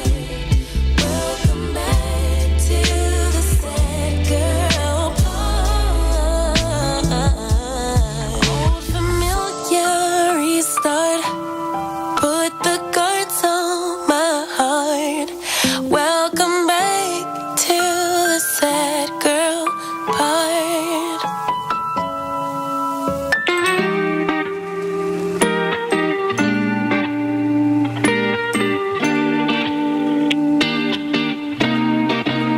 오늘따라 모든 게 지겨운 것만 같아. 저기 지나가는 사람들 같은 표정들 짓고 있잖아. 의미 없이 흘러가네. 이 하루엔 네가 필요해. 어디로든 떠나볼까. 저기 노을진 길을 따라. 설레는 마음 가득 안고서 아무런 생각도 하지 말고 저 깊은 곳으로 뛰어들. 4 minutes past 10, it is the time, and of course, man, you're still with us right here, giving you that energetic start to your day, accompanied by a daily dose of positivity. Very thought-compelling conversation. We are still continuing with them, as I have mentioned that after the break, we will be with Mr. Atang Ramabele, founder of Murumotso Charcoal Production, and we are talking to founders, guys, right? Founder, people who find, and of course, the title develops it to found. Right, so named after the Soweto word for black forest, the Murumotso converts alien vegetation into green artisanal charcoal, biochar, and emerging eco products like wood vinegar and briquettes. Under Atang's leadership, the business has cleared thousands of hectares, preserved over 840,000 liters of water annually, and produced more than 25,000 tons of charcoal, all while adhering to the Forest Stewardship Council's principles of economic viability, social responsibility, and environmental care. With support from WWF, First Rand, and Avocado Vision, Atang has positioned Murumotso as a beacon of rural innovation, committed to expanding into international markets, empowering farmers, and driving a circular economy. His work reflects deep values of loyalty, honesty, and respect, and his mission is very clear: to build a sustainable future, one charcoal brick at a time. And sustainability is what we are talking about, is what we are tackling as we are seeing some of the challenges that we are having in our country. I know when we speak about energy transition, it's one of the subjects that is a burning issue for most South Africans. Recently, Minister of Electricity, Mr. Hosienzo Ramogopa, announced that there is a budget that is going to be allocated, a budget budget that is of 2.2 trillion rands that is going to be put into the just energy. So people like Atang, they are part of that, making sure that our energy is sustainable, of course, for longer, years to come. Because, man, when it comes to electricity, South Africa has been having a huge problem and a huge crisis today. And yesterday, there is somebody who suffered a load reduction somewhere else. And they're like, guys, when is that problem going to be solved? But we're going to be getting in conversation with him right now. All you need to do, if you have any questions, just to ask him or maybe call in while he's still talking with us. The number to do that, that's 060-493-3226. That's 060-493-3226. Hashtag Vooka Breakfast Show is the hashtag that you need to use. And you know that the conversation always overlaps and does not only stop here. We have Vooka Breakfast Show on all social media platforms. So right now, let me, of course, invite Mr. Atang to the conversation because, yes, I know that there are a lot of people who have been waiting for this one. But with that being said, Mr. Atang, can you hear me? Yes, I can hear you, sir. There we go. It's an honor to have you right here, and thank you so much for taking your time and your patience, with us right here on the Vooka Breakfast Show. How are you doing this morning, Michael, sir? I'm good. Can't complain, brother. Thank you so much. Yeah. So now let's get straight into it because we have we're now transitioning to you. Talking energy, talking anything that you are doing, because you are the founder of what we call Murumotsu Charcoal Production. And I know a lot of people right now, they're asking themselves, how did it come about and what sparked that interest for you to get into that space? So for someone who is listening and watching right now, can you just please take them through a brief introduction of who you are, what you do, and how did you get yourself where you are today? Oh, thanks. Thank you so much for the opportunity, to come and represent. And then thanks for the listeners. Yep. Okay. My name is Atang Ramabele. I'm from the Eastern Cape, Matatiele. So currently we are clearing alien invasive black and silver wattle trees, transforming the cleared biomass into green charcoal, which Murumotsu Charcoal Production established in 2020. So, my name is Atang Ramabele. And then, as a founder of Murumotsu, the name of the business Murumotsu is a Sotho name that translates to a black forest, referring to a nearby hill overridden with black wattle, from which the business we source the key ingredients from. So Murumotsu is not just a business. It is a force for positive change, addressing environmental challenges, creating economic opportunities, and fostering sustainable practices in the charcoal industry. It was founded during the internship with Environmental and Rural Solutions, ERS. It's an NGO here in Matatiele, and in partnership with WWF and First Rand. We have recognized the opportunity to create jobs and build a legacy, for family and for the communities by addressing this environmental threat posed by invasive plants.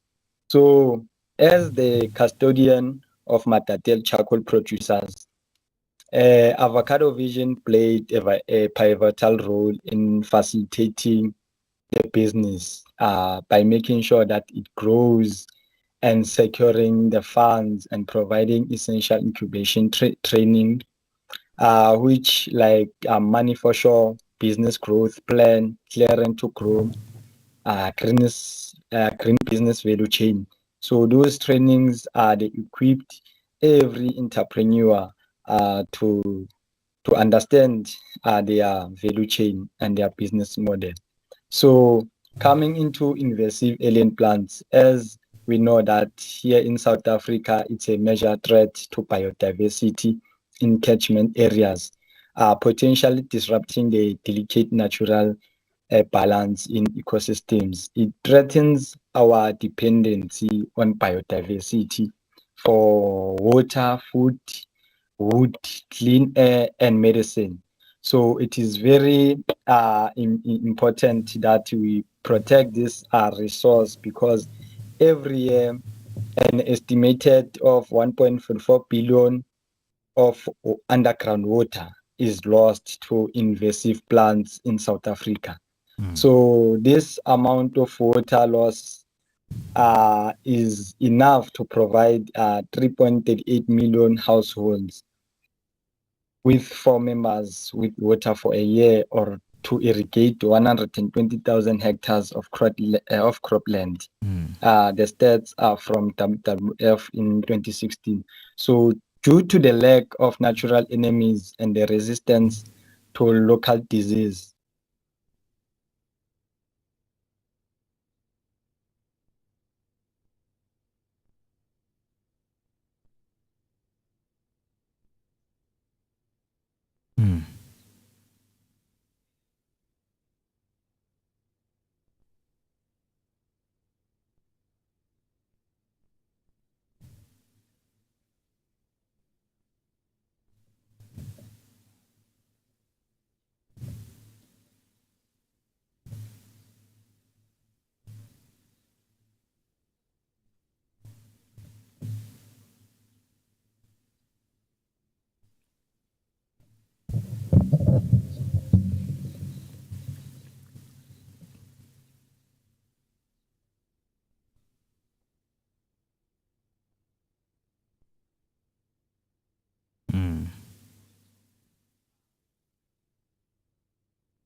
Yeah. Oh, very interesting, man. Thoughtful things that you've said, because trust me, when people, hear that we're going to be in a conversation with a founder in the show, man, what they always want to hear is are jobs being created out there? And I'm glad that you also mentioned that you guys are creating jobs for people around there in your area. And it is very interesting how you spoke about the business model and the sustainability model that you guys have developed throughout, and it speaks to you guys eradicating some of the challenges and some of the problems that we have as a country right now. We notice, and you have mentioned that your enterprise produces like the green artisanal charcoal, wood vinegar. So for someone who's listening and watching right now, can you please break down what each of these products is and how they contribute to the cleaner environment?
Yeah.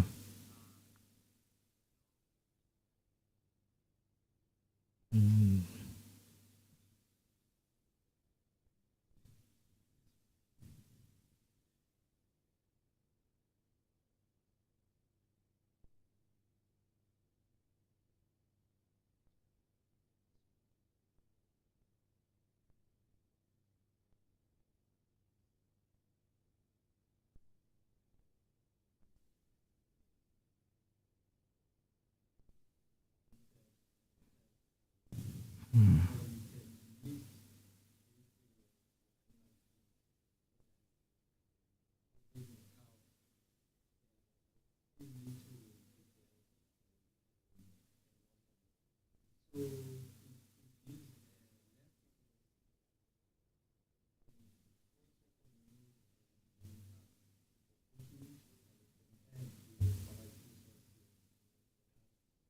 Mm. Yeah.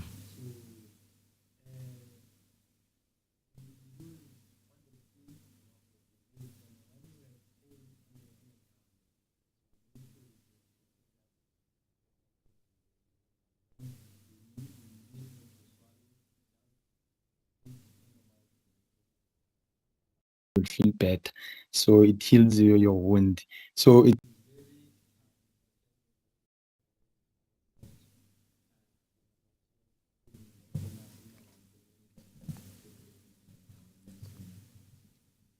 Very, very powerful. So, in your view, what role should entrepreneurs and communities play when you're talking about combating climate change locally, rather than waiting for those global policy shifts?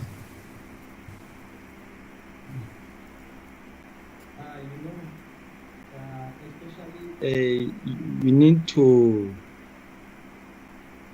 be more like to have that, like we shouldn't leave no one behind in this matter, because we need that gender equality, that social inclusion and equity should be promoted, paying particular attention to indigenous and tribal people and groups in vulnerable situation.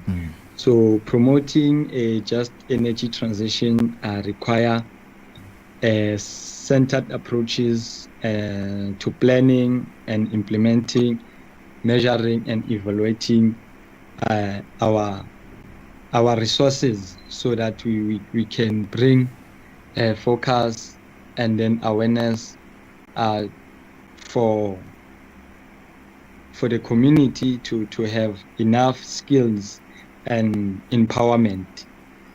You understand? Yeah. So we need to work hand in hand,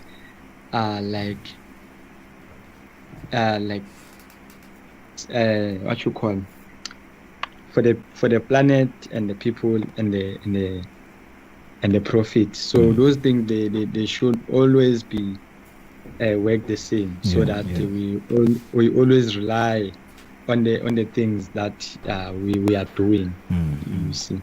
Yes. Yeah.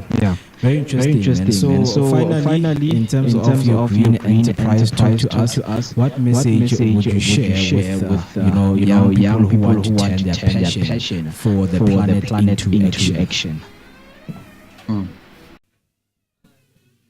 To start, so that you become better, because in order to be better, you need to start. Yeah.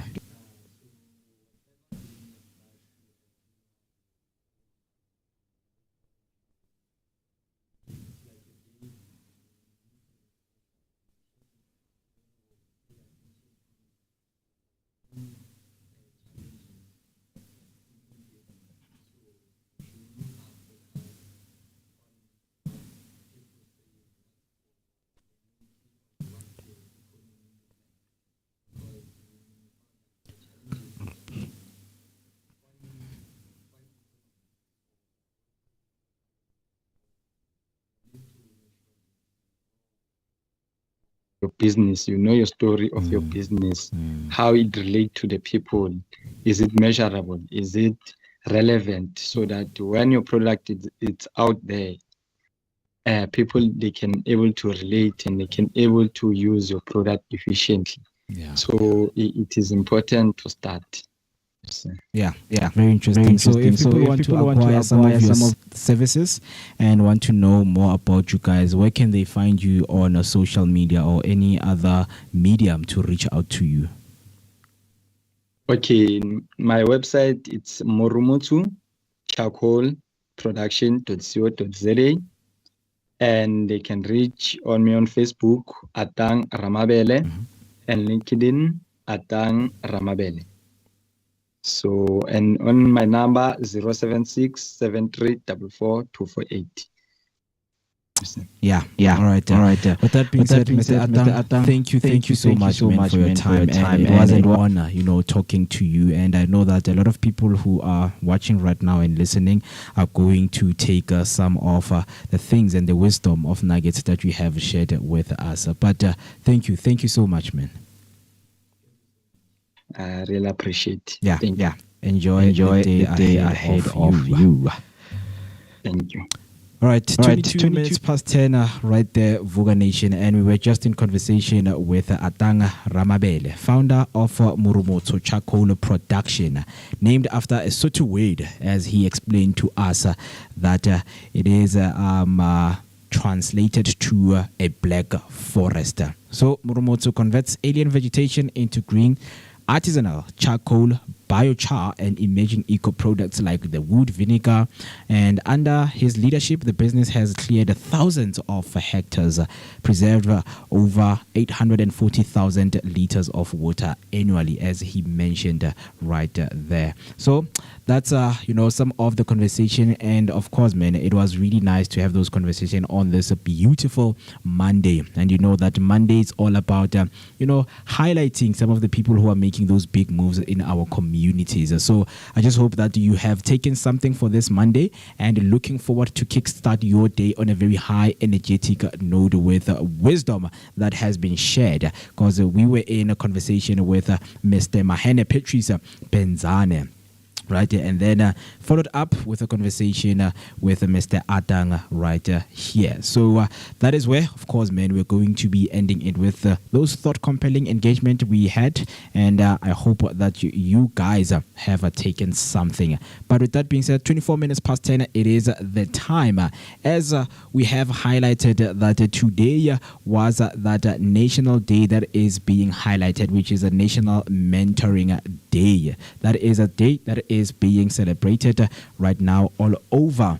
Right, so it is, of course, aimed at raising awareness of mentoring's transformative impact on personal and professional development. I know wherever you are, you feel like you do not need mentoring, but trust me, it is helpful, as sometimes your career can become so frustrating, and there's someone who can literally sit down with you and mentor you, show you the way that you have never thought of. So I hope that we're all going to be embracing the day when it comes to that all in campus. But with that, of course, in terms of celebrating another celebrity, another celebration that we have on this day is a very huge birthday celebration. Shout out to a man who fought, who was a South African anti-apartheid politician and activist who served as a president of the African National Congress from 1967 to 1991. You're asking yourself, who is that?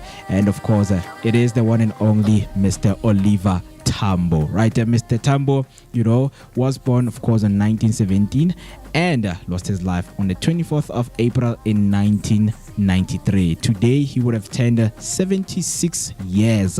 And as we know, in terms of family, Mr. Tambo was married to Adelaide Tsukudu Tambo. An interesting fact, if you did not know about Oliver Tambo, he was expelled from the Fort Hare University in 1940 for leading a student strike alongside Nelson Mandela, highlighting his early commitment to activism and justice. So a very huge birthday shout out, of course, man, to Mr. Oliver Tambo. And of course, if you are growing up today, and you like those huge birthday shout outs, a very huge birthday to you. It is the 27th of October, and it is the last week of this month, and I hope that wherever you are going to enjoy this week with the beautiful moments that you will cherish with your family members and your friends.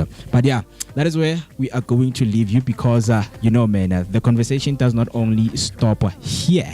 I see some of the comments came through right there from Tsakani B saying, good morning Vooka gang, checking in late as I'm on training, but we are on a break now. Hashtag Sivugile and hashtag Vooka Breakfast Show. Thank you so much, Tsakani, for coming in and checking on us on how we are doing, and I hope that your training goes very well and everything that you want, man, becomes the way, because as we open the show today, we spoke about the motivation and the Monday motivation that we all need just to kickstart our day on a very high energetic note.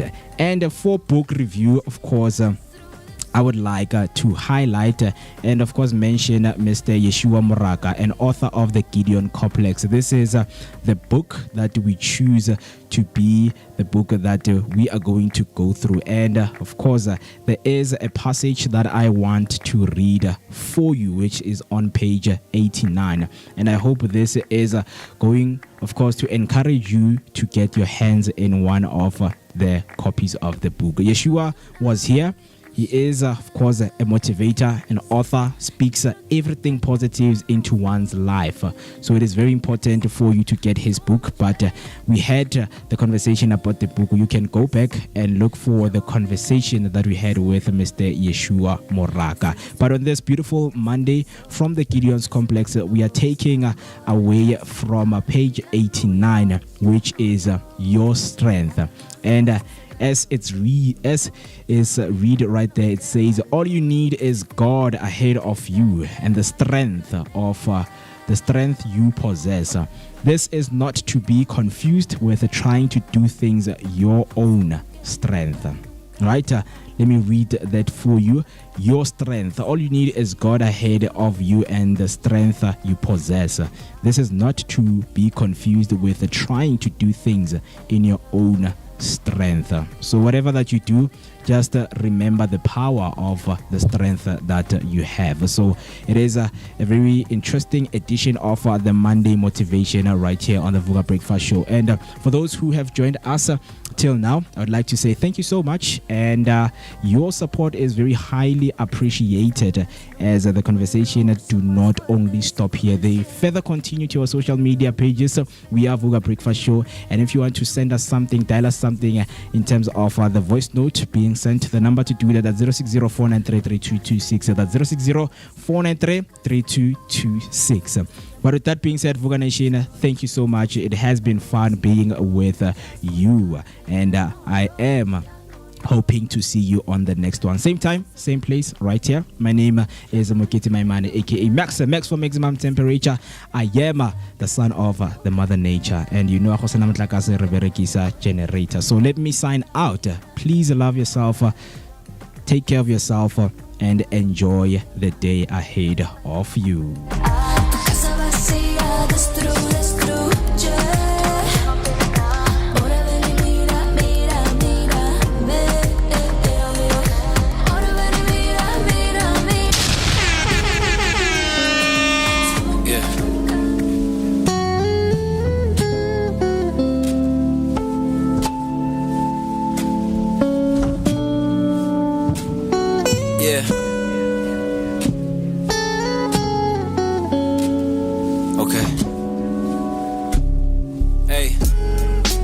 Trauma with a prima donna, gasping when she see the commas, laughing to conceal the monsters.